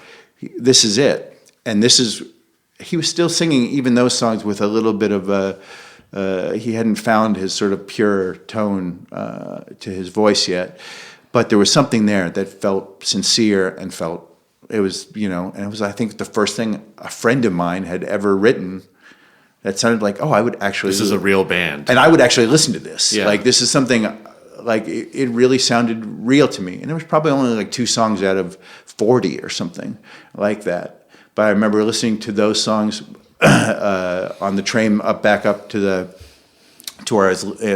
tropical fish store, and basically it was like, okay, I'm ready, pack up and whatever, go all in on that. And I think Rivers had a lot of trepidation at the time, because he's like, wait a minute, you're the guy that wants to do charcuterie and whatever, and hang out in classical record stores and act like you're some intellectual when you're really not, and you're, I think he thought of me in those terms of the Cocteau Twins and whatever, in that kind of world, and he couldn't understand how that would make any sense in something in the sort of heavier stuff they were doing. But that was all my, in my bones from when I was younger. And then I know I talk forever, but that was the first thing I've ever done in my life where it was like, okay, now you're not going to put on airs. Now it's going to be, it's just weird. the way that I started with Rivers was, we are absolutely nothing. We know nothing. We are scum. We are the bottom of the well, and nobody will ever be able to put us down lower than we think of ourselves. That was like a real tenet of how I felt about where we needed to be mentally. The two of us would just self-deprecating isn't the way to even, doesn't do it justice. Self-negating. We were, but we knew, because we absolutely knew nothing, and and he is such a sponge for looking for a path and looking for that thing, that we connected in that way, to be like, okay, in this way we are very connected as people. We have, he's like I said, he is a much more efficient learner than I am, but we had that thing of, okay, we'll start from, we can strip away the whole thing, and any sense of, we don't know who we are, we don't know how we should walk or talk or look or be or whatever, we don't know any of the stuff. All we know is we have to put in the work, and we worked. He's a worker. He's like a really, really focused worker. And how did that manifest? Like, what was your role creatively in the band? And well, I mean, the manifestation of that stuff is setting up an environment to work and to be, so I rented us a guest house in West LA, and it had a garage in the guest house, and we turned that garage into our rehearsal space. So it was all about, we are going to live in the space that we're just the two of us. We had a friend, Justin, that we shared the house with, to cover rent and everything. But it was like, we're going to build this studio. We're going to, it wasn't much of a studio. It was a ton of rugs and just really lo-fi soundproofing stuff. But I told the owners of the home that we were both studying classical music, and we needed a place to record, that where we could record timpanis. I remember that was my pitch, is that to keep it like, oh, so you're classical musicians moving into this thing, just to like let them into their home, because we couldn't tell them that we were going to be a rock band. And they must have found out immediately that wasn't the case. But so that was very funny. But just setting up that environment for us to work, and then. Like I said, I'd never been in a band that had played a show before. So Rivers did the first one or two shows, maybe 3 shows. He tried to, he had played shows before in his life and knew how to contact the people at the venue or whatever. But almost immediately, that became. That was handed off to me to do, and to keep us to grind, to like. So when we got to the basic thought of, we will never go a week without performing a show, and we'll rehearse every day. And our lives were set up to do, just to rehearse, and for him to write, and just to set up. And he was going to school at the time, set up that world, and then flyer every single night, no matter what, knowing that that flyering doesn't work. Right. But it feels like you're doing something productive when you're doing it. It felt like we had to eat shit. And that was what my thought was, like, this is a rite of passage, and you need to do this, and not one of these people is going to show up. It's not going to even get your name out. It's not going to be helpful in any way. But I did it. I'm sure I missed nights, but almost every single night. And we didn't have vehicles, so we just go by bus, and go out and stay until 2 a.m, and then take the bus back. And You mean outside of clubs, handing out flyers? Yeah, just handing out flyers, and usually like people just throwing them right in the street in front of you and doing all this, and you just like eat shit. But I felt it was like I just felt that was absolutely necessary to do, and then also when you're doing that, you're catching a tiny bit of this little band or that little band, trying to see if there's some connection out there some place that we belong, and we never found it really, but an appetite to see, is there some group of people that we connect with musically, like we're a part of something, and we never were. I mean, we were part of like a local scene. We had friends that really helped us. There's a guy named Brian Ray Turcott who was in a band called Black Market Flowers, who was my mentor. He's the loveliest of mentors, and still is a mentor to me now. Still somebody I look up to and have always saw as a big brother who would, and he managed his band, and I basically managed us, which is what bass players do because they don't have anything else to do. I was like, I just have to sit here and play eighth notes and whatever. So my mind was too restless for that. So it was. So I think that's a very common thing that you see in bands, that the bass players just go, okay, I'm going to do that. I'll take that over. Lift up the blinds, look out. I don't believe my eyes. There's a hole in the sky the size of Ohio. All the stars of a line. The mothership could arrive. It came from the other side. The cosmos. Yes, I have this dream sometimes. So when did you come back to LA from San Francisco? Immediately after getting that tape. Was that like 91, 92? It would have been 92. And then you create this hyper-focused work environment for yourselves. But basically, like 2 years later, you're on a major label, you have videos on MTV, and you're on your way as a band. Yeah. How did that happen? Work, But lots of bands work really hard and never get anywhere. Yeah, I mean, well, there's a lot of, of course, like success and all that kind of stuff. That is like the great mystery that makes music beautiful. It's like, why does one thing connect with somebody else, or why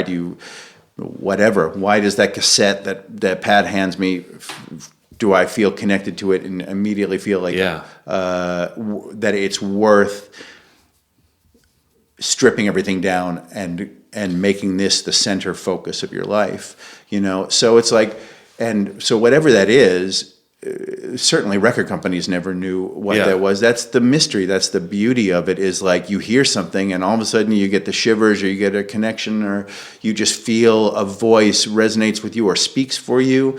I mean, the first time I ever heard Morrissey sing, I just laughed. I thought it was the biggest. I thought it was a total put on. I thought it was like a They Might Be Giants spoofy kind of thing. No, I had no idea. But in time, I began to take it. It began to resonate with me. In where it's where it's a very emotional thing.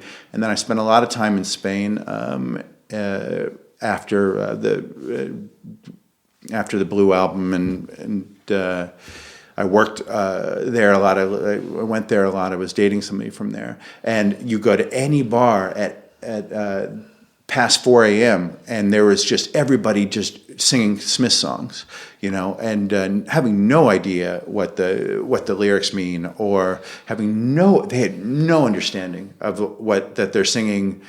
I got confused and I killed a horse or whatever, But there's an absolute passionate connection with those people and Morrissey. It's like, it's so deep, or at least it was in those days, so deep and so strong, So, but it's like nobody can predict that. I'm sure, the whole Latino connection with Morrissey is something he could never have predicted. Why that, why that would be such a thing, and certainly with us, that would not have been something that we believed was possible. It just happens, or it doesn't. It either connects or it doesn't. Did it make you feel happy when it did connect? Yeah, I mean, I think saying all the things about the way that we viewed ourselves, that we kept sort of sacred. There's in there somewhere is the belief that even though we are that turd, like there's something of value in here. So it's like you can believe both things at the same time, that we're the lowest form of musician, or we have the least sense of style. We are the most boring people you are ever going to meet, and we are not in the least bit interesting in this way, or whatever it would be. Just keep going down the ladder and down the ladder and going down the ladder further. But in there somewhere but still that voice is worth being heard. This like anonymous person that I am. There's still some value in that. And we used to be on tour even when things were going well, where we'd leave the club, forget a pass, and they wouldn't let you back in the club because they're thinking there's no way that you're in a band. You are such an absolute just, whatever you have, you exude no star quality of any sort of or anything, right? You're just the most normal of normal characters, and so there's it's not even possible that you would be performing in this venue for this many people or something like that. But in there's like a beauty in that, and feeling that way, and really truly feeling it, but still say, yeah, but. Whatever these words are, there's still a reason for us to. There's a value in it, in what we're trying to say. So I don't know. How loud is that inner drill sergeant in your mind now? Like when you're working on a record now, are you still self-deprecating or self-negating? No, I don't think so. Not. I think with everybody I know, that's like somewhat intellectually curious, they like work to change themselves, to better themselves, to become a different person, to become a better person. And I think for me, I can work as hard as I can work on that, and I do take that seriously, but with the knowledge that only like half, you can only change like half of it, mm-hmm. And there's going to be some hardwired things that you just are who you are. You can follow any path that you want and look for new ways of approaching life and ways of treating people better and ways of being a better listener or whatever. But there will still be these aspects that are hardwired that maybe your friends from when you were in elementary school would say, "Oh yeah, I still recognize that. That's the same person, no matter what path you've taken or what trails you've gone down." But do you feel like you had come into your creative voice by the time that first Weezer album came out? Like, did you feel creative ownership? Did you feel like you were showing the world who you really were? Yeah. I would say so. Not it's on different levels. For me, as a writer, I just started writing. Mm-hmm. So no, I'm not on that. I was still figuring that out. And I would say it's like, not to be overly like dramatic, I haven't known who I am until this album, in my opinion, mm-hmm. Where I actually felt it all just sounds lofty and overdramatic, but where you find your voice and you say, oh, there I am, and I now can sit in a room with Dave Fridman and stand my ground and know what's worth fighting for, what's not worth fighting for, where his stamp is needed to be strong and at the forefront, and where my voice needs to come through in a different way, and just understanding your actual voice, how you can sing. This album feels the most like expressive. It feels the most like natural and honest. Does it feel the easiest? Does it feel commensurately vulnerable? No, it just feels true to me. Like there's just, I don't know. It happened throughout the process of making this record, where I would do certain things, and there'd just be like awakenings of. So there was so after Bowie died, I was not a huge Bowie head. I lived in England for a while, and he is, the second coming in England. He stands above John Lennon and whatever, John Bonham and Jimmy Page. He stood on another level to the people that I knew in London and I never understood it. I mean, like anybody could appreciate certain moments, but it never resonated, that magical thing. It never connected with me in that way. And when he died, I was, it was, the outpouring was so enormous. It was almost like what you're seeing with the death of Kobe Bryant, and where you knew this is a big figure, but you didn't understand how it resonated across so many cultures and across so many different generations of people and everything. And Bowie really seemed to do that in a way that I found pretty shocking. Even though I knew, of course, he's a mammoth figure, but it's still, the outpouring was like, my Lord, And I think what I think I came to the conclusion was that he just represented being an artist to people, to being expressive and to being something. So his example could be a painter or be a sculptor or a novelist or whatever artistic endeavor that you choose. Like, he could kind of represent that for you, of like, yes, he's just bold. He represents boldness and all those things. And so just for fun, I was like,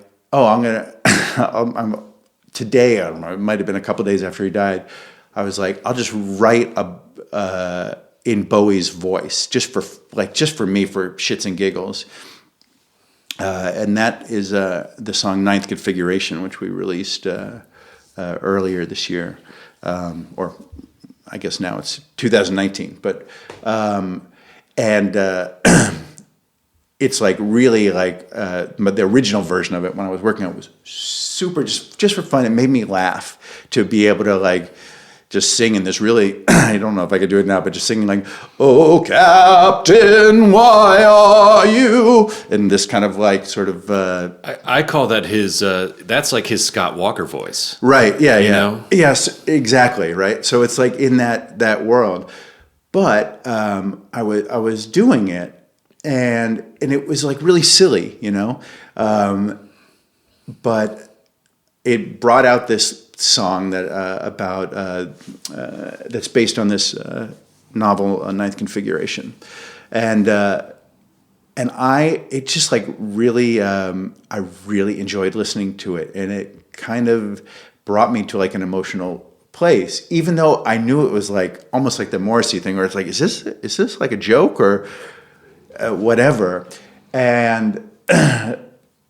But I would drive around in the car of early versions of it, listening to it, and I would get the hairs on the arm standing up kind of thing, and feeling something, and feeling really emotional. And the song isn't in no way about me. It's literally a synopsis of this novel. It's just telling the story of this novel, and but so when we worked on the album, I played Nick. All the songs on this record were chosen by him, and I made the decision. Just like Dave, I had met Nick just very briefly 10 years ago at a New Year's Eve party. I had a couple beverages in me, and they had just covered a rental song. The Yeah Yeahs covered The Love I'm Searching For at like an acoustic little throwaway thing. She gets the lyrics wrong, and they leave out half of the song, and it's like exactly what the power of those two is like. It's just better the way that they did it. It's charming. It's sweet. It's like it's wonderful. And I went up to him and basically told him that I really loved that version of Love I'm Searching For, and said someday we need to make an album together. And he was like, yeah, whatever. And the next morning I woke up, I'm like, oh, you idiot! Like he just indulged me, and like. The coolest man in the world is certainly not going to want to make a record with you, because I really think he's just like, I've never met a cooler person in my life than Nick.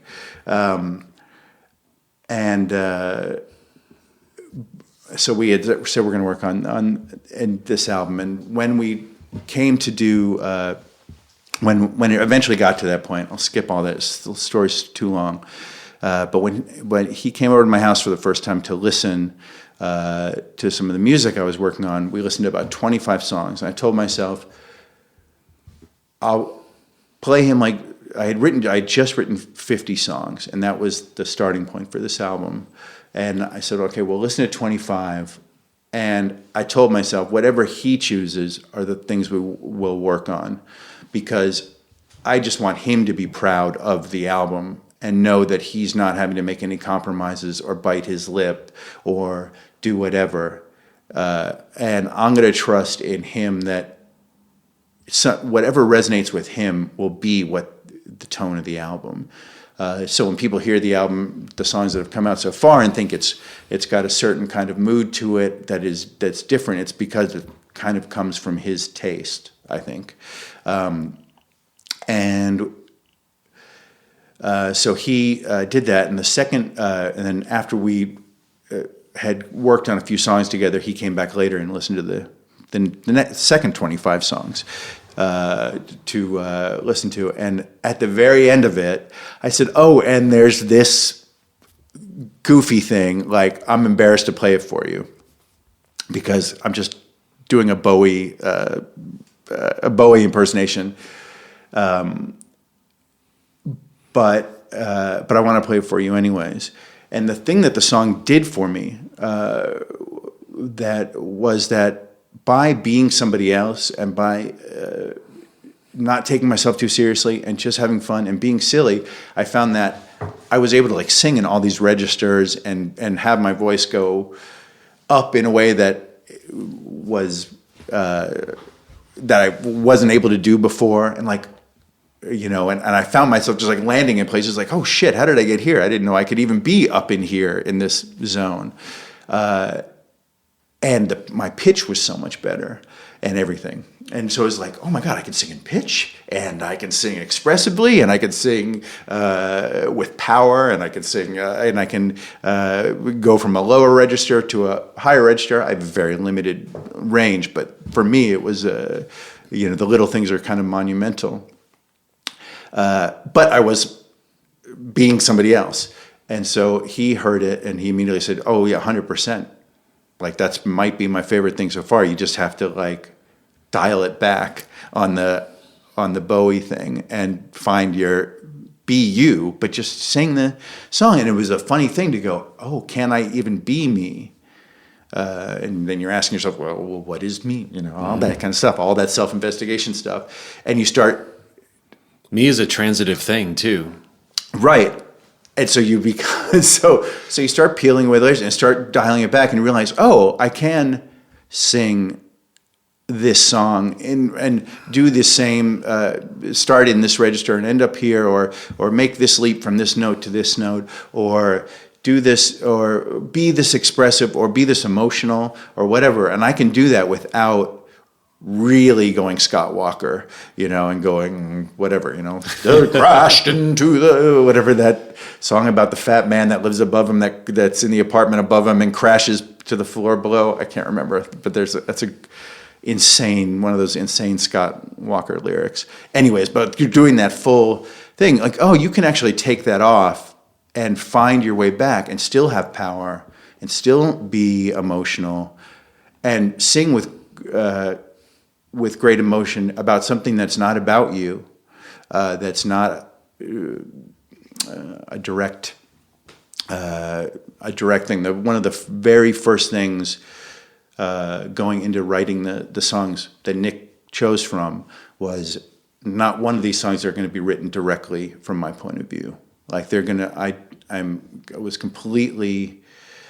hit a point where I picked up the guitar. It's started to write, and so immediately started writing, oh, this is what happened in my day, and just went, stop, write another song and do it. How do I feel about whatever, this woman I met, or this thing, or this whatever. And I was just absolutely so bored with my own story, and just knew I couldn't do it. So I told myself, you write 50 songs that aren't about you, and then you can start. Like, then you can, just things that interest you. Just go whatever. It doesn't have to be in any specific thing. And then you step back and you'll find the common threads or the common themes or something. But that song absolutely changed the way I sang on the whole record.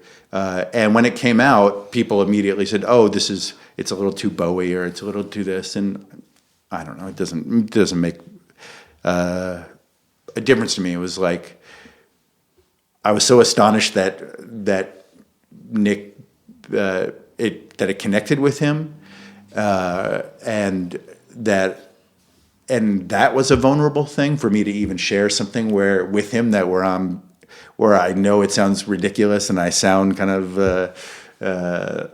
I'm doing kind of a spoof or kind of a thing, it's not a serious. I think of him as a serious artist when I think about who Nick is and the things he's been a part of. So it's like showing something like that to somebody you respect that much is like a little like grit your teeth and go, okay, I'm going to play this. And he was like, oh, absolutely. And he really. The end of the song has a particular instrumental that it kind of evolves into at the end that is pure him, and it's just like my favorite thing on the record, and it doesn't have anything to do with the vocal or whatever. Yeah. So what's next? What's next is the next whatever the next song is. During each, so we're doing a couple things that are, for me, that are different. One is there's a graphic artist that I love called Ivan Minsloff. He's local. He lives around the corner from me. And I love his point of view and his style. And we decided early on that whatever song was going to be released, they're released in these 2-week windows. They're released on Tuesdays. And during that time, he will create one graphic for that song, and we put it on a T-shirt or a tote bag or whatever, or a hoodie or whatever it might be, and it's only available for those 2 weeks. So, and that's a collaborative thing where, he'll send me some ideas and I'll send him ideas and we can bounce it back. What's the visual component to this? And it may be just like a word or a phrase or an overall feeling of the song that he connects to. And the song Forgotten Astronaut, there's a song, the second song we released is a song about Michael Collins, the astronaut who flew the Apollo 11. and it's a song from Michael's point of view. And one of the lyrics at the end of the song is like starlight mints, we move through the cotton sky. And that's in reference to the parachutes that look like those peppermints that you get at restaurants, you know. And that's what connected with him, because he's like, what is a starlight mint? And he went down his own little like Google, you know, thing, and was like, oh, starlight mints are actually the company that makes all those mints for restaurants. And he based the design on the mint, you know. So it would just be like, okay, this isn't about Michael himself directly, like, oh, here's a picture of a painting of Michael Collins or anything. So, and are you going to play out with this band? No, I likely never. It's a whole other discussion for another day, but I will likely never tour again, I imagine. I have some things that preclude me from doing that. But right now, you're saying what's happening right now. Those we just today put out a song, a design for the song that's out now, called "Above This Broken World," and I love it. I love the design, and I love the relationship with him of just. It's just a collaborative thing of just kind of, you know, he needs like we all do, he needs a wall to like bounce things off of. And he's like, okay, how do you feel? You know, here's the direction we could go, or here's the direction we could go, or here's the direction. And then we have this little, gentle tennis match kind of knocking it back and forth until we arrive at something. And it's super pleasurable to be a part of. It's like, I love it. It's like it's such a silly thing. It's just like, oh, here's a T-shirt for these next 2 weeks or whatever. But it's like super fulfilling. You know, even if we sell 5 T-shirts or we sell 100 T-shirts, it's just the process of it that's enjoyable. So that's one thing that's going on. And the other thing that I thought was just going to be a little incidental part of it is that I partnered with Joseph Gordon-Levitt's company, HITRECORD, on this album. And essentially,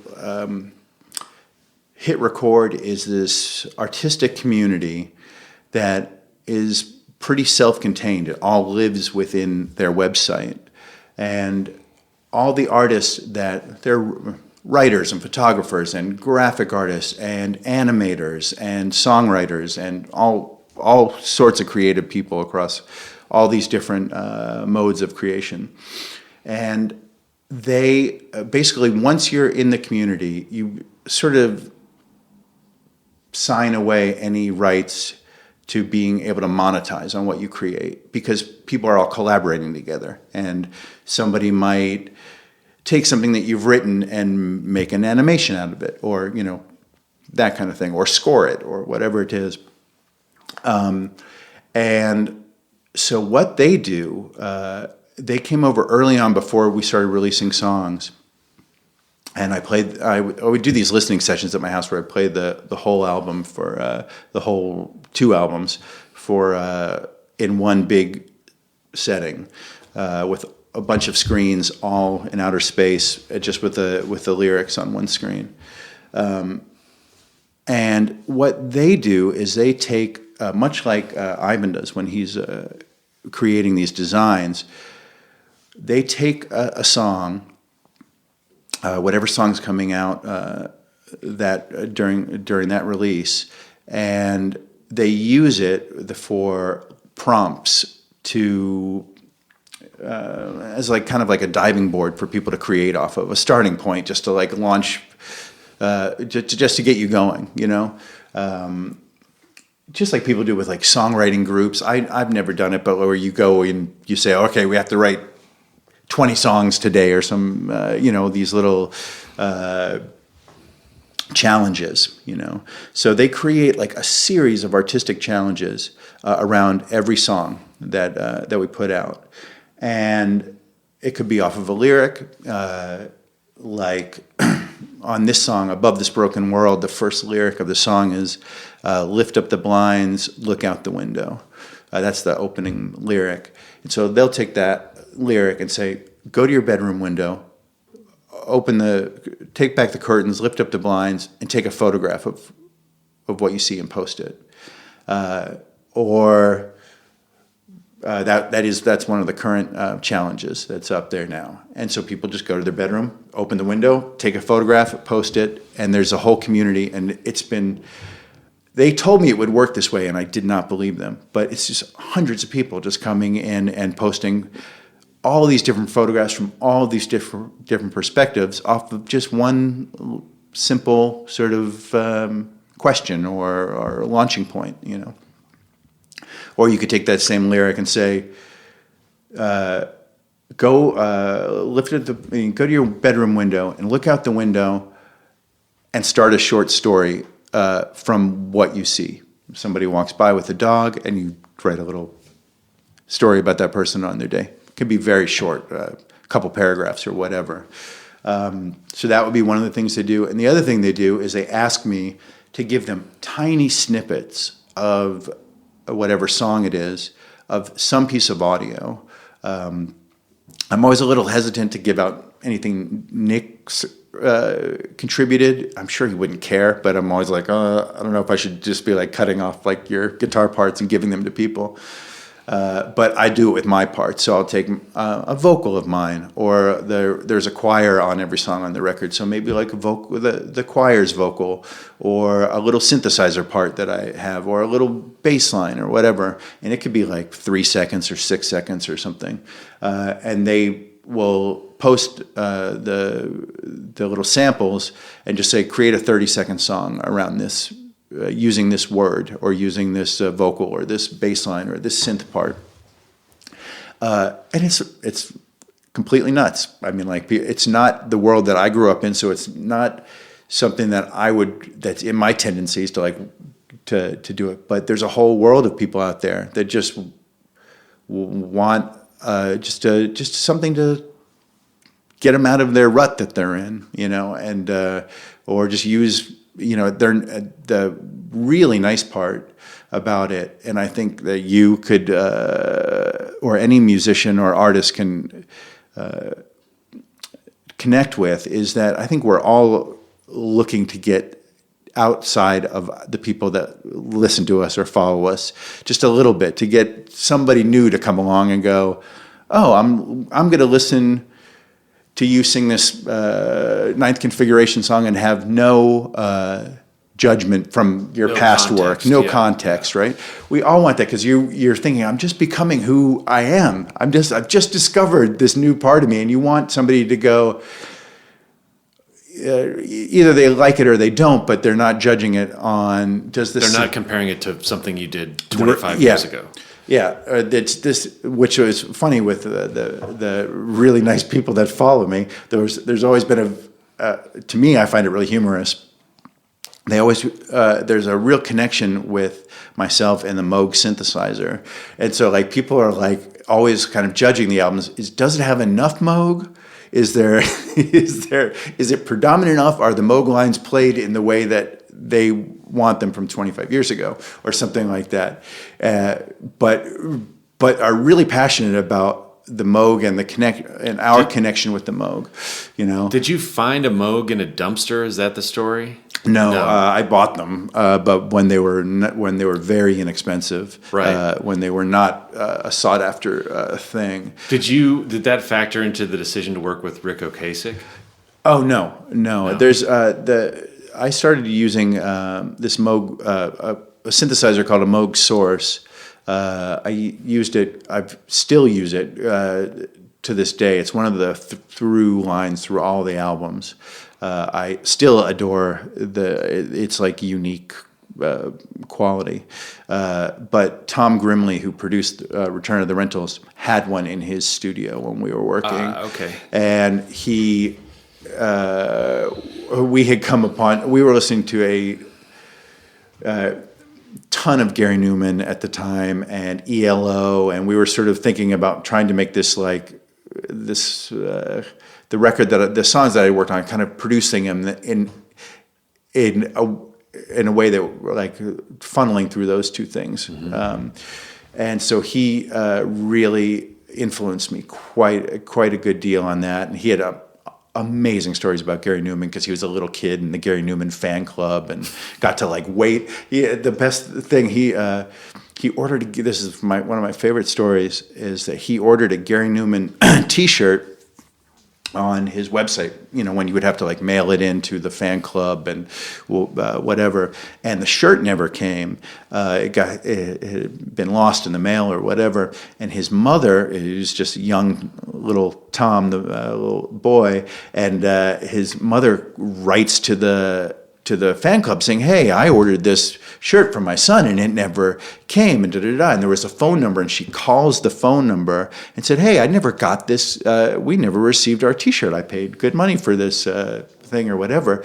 And the person that answered the phone was Gary's mom, because Gary Numan's mom ran his. She did all of their, I believe, like all of their like suits, their like kind of sci-fi outfits that they would wear on Pleasure Principle and all that. She would like, sew them all and everything. And she ran their fan club, ran his fan club. So the two moms became like great correspondents and became pen pals and connected.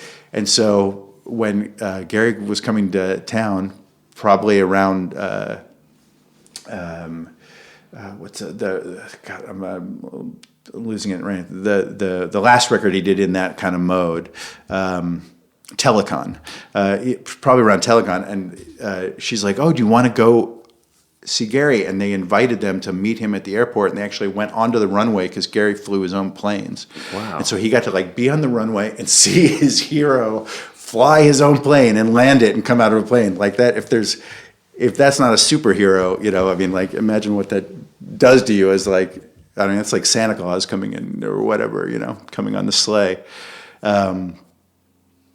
But anyways, but this all was just to like people's connections.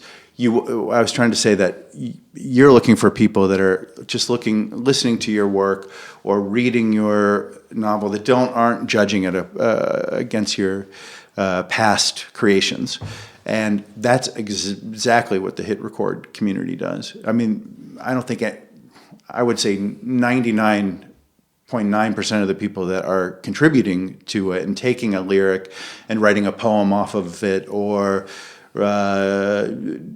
whatever, drawing or creating some animation or making a new song, I don't think any of them are coming from a point of knowing who I am or it's just they've been presented this thing and they're, oh, that's kind of interesting. I'll click on that and listen to it and all right, what do I think? And it has been, they told me it was going to be like that, and I was like, okay, cool. I mean, what can it hurt? It can't hurt to just to do it.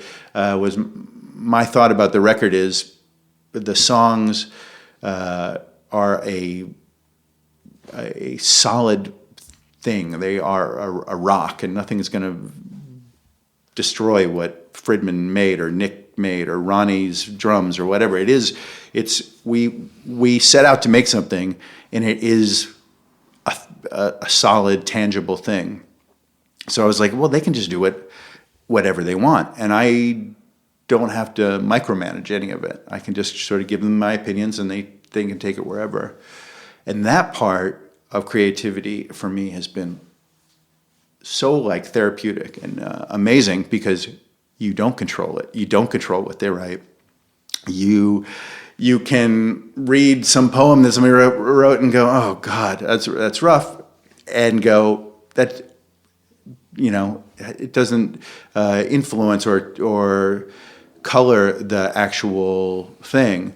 Or see the other end of it and see, oh my God, that's a perspective that I never would have thought about, and it's more enlightened, or it's more interesting the way some of these people have done it. I wrote this song called "Nowhere Girl" that came out in January, I think, and the song is about it's just a story about some elementary school boys, like 5 or 6 elementary school boys, and they are on a hike, and they see this naked girl, dead girl, by the river bank, and they had never seen a woman before, or they've never seen a naked woman before. They've never seen a dead person before, and they're embarrassed by it. So they take a bunch of like the autumn leaves and they cover her up so she's not just laying there naked. And they make a pact to come back the next day, and whatever, come back to this point the next day because now it's dinner time. They have to run home to mom and whatever. And they come back the next day, and the woman is gone, and there's no sign of anybody having been there or not been there, and the thought is just of them questioning, well, who was she? How did she get here? Is it, what was her story? And but the song is really written from the point of view of the children. Sort of Stand By Me meets River's Edge kind of a story. And the people that wrote on Hit Record about it mostly wrote from the girl's point of view, and her story and her backstory and how she got there, or what they had been to get there, whether it be a science fiction type thing where she came from outer space and she was, taken away by the mothership, or something more personal that was written about maybe something they'd gone through or whatever. But there's just incredible writing from her perspective that I'd never considered,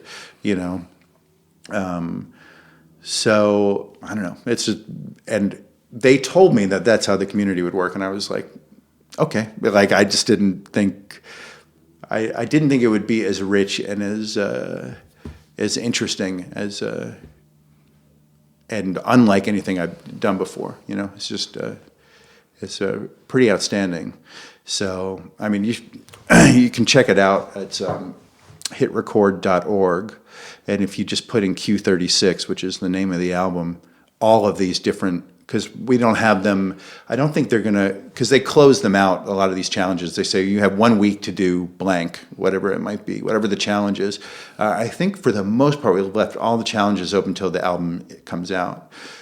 Because one thing that's also sort of backwards about this process is most albums that you put out the album and then you go promote it.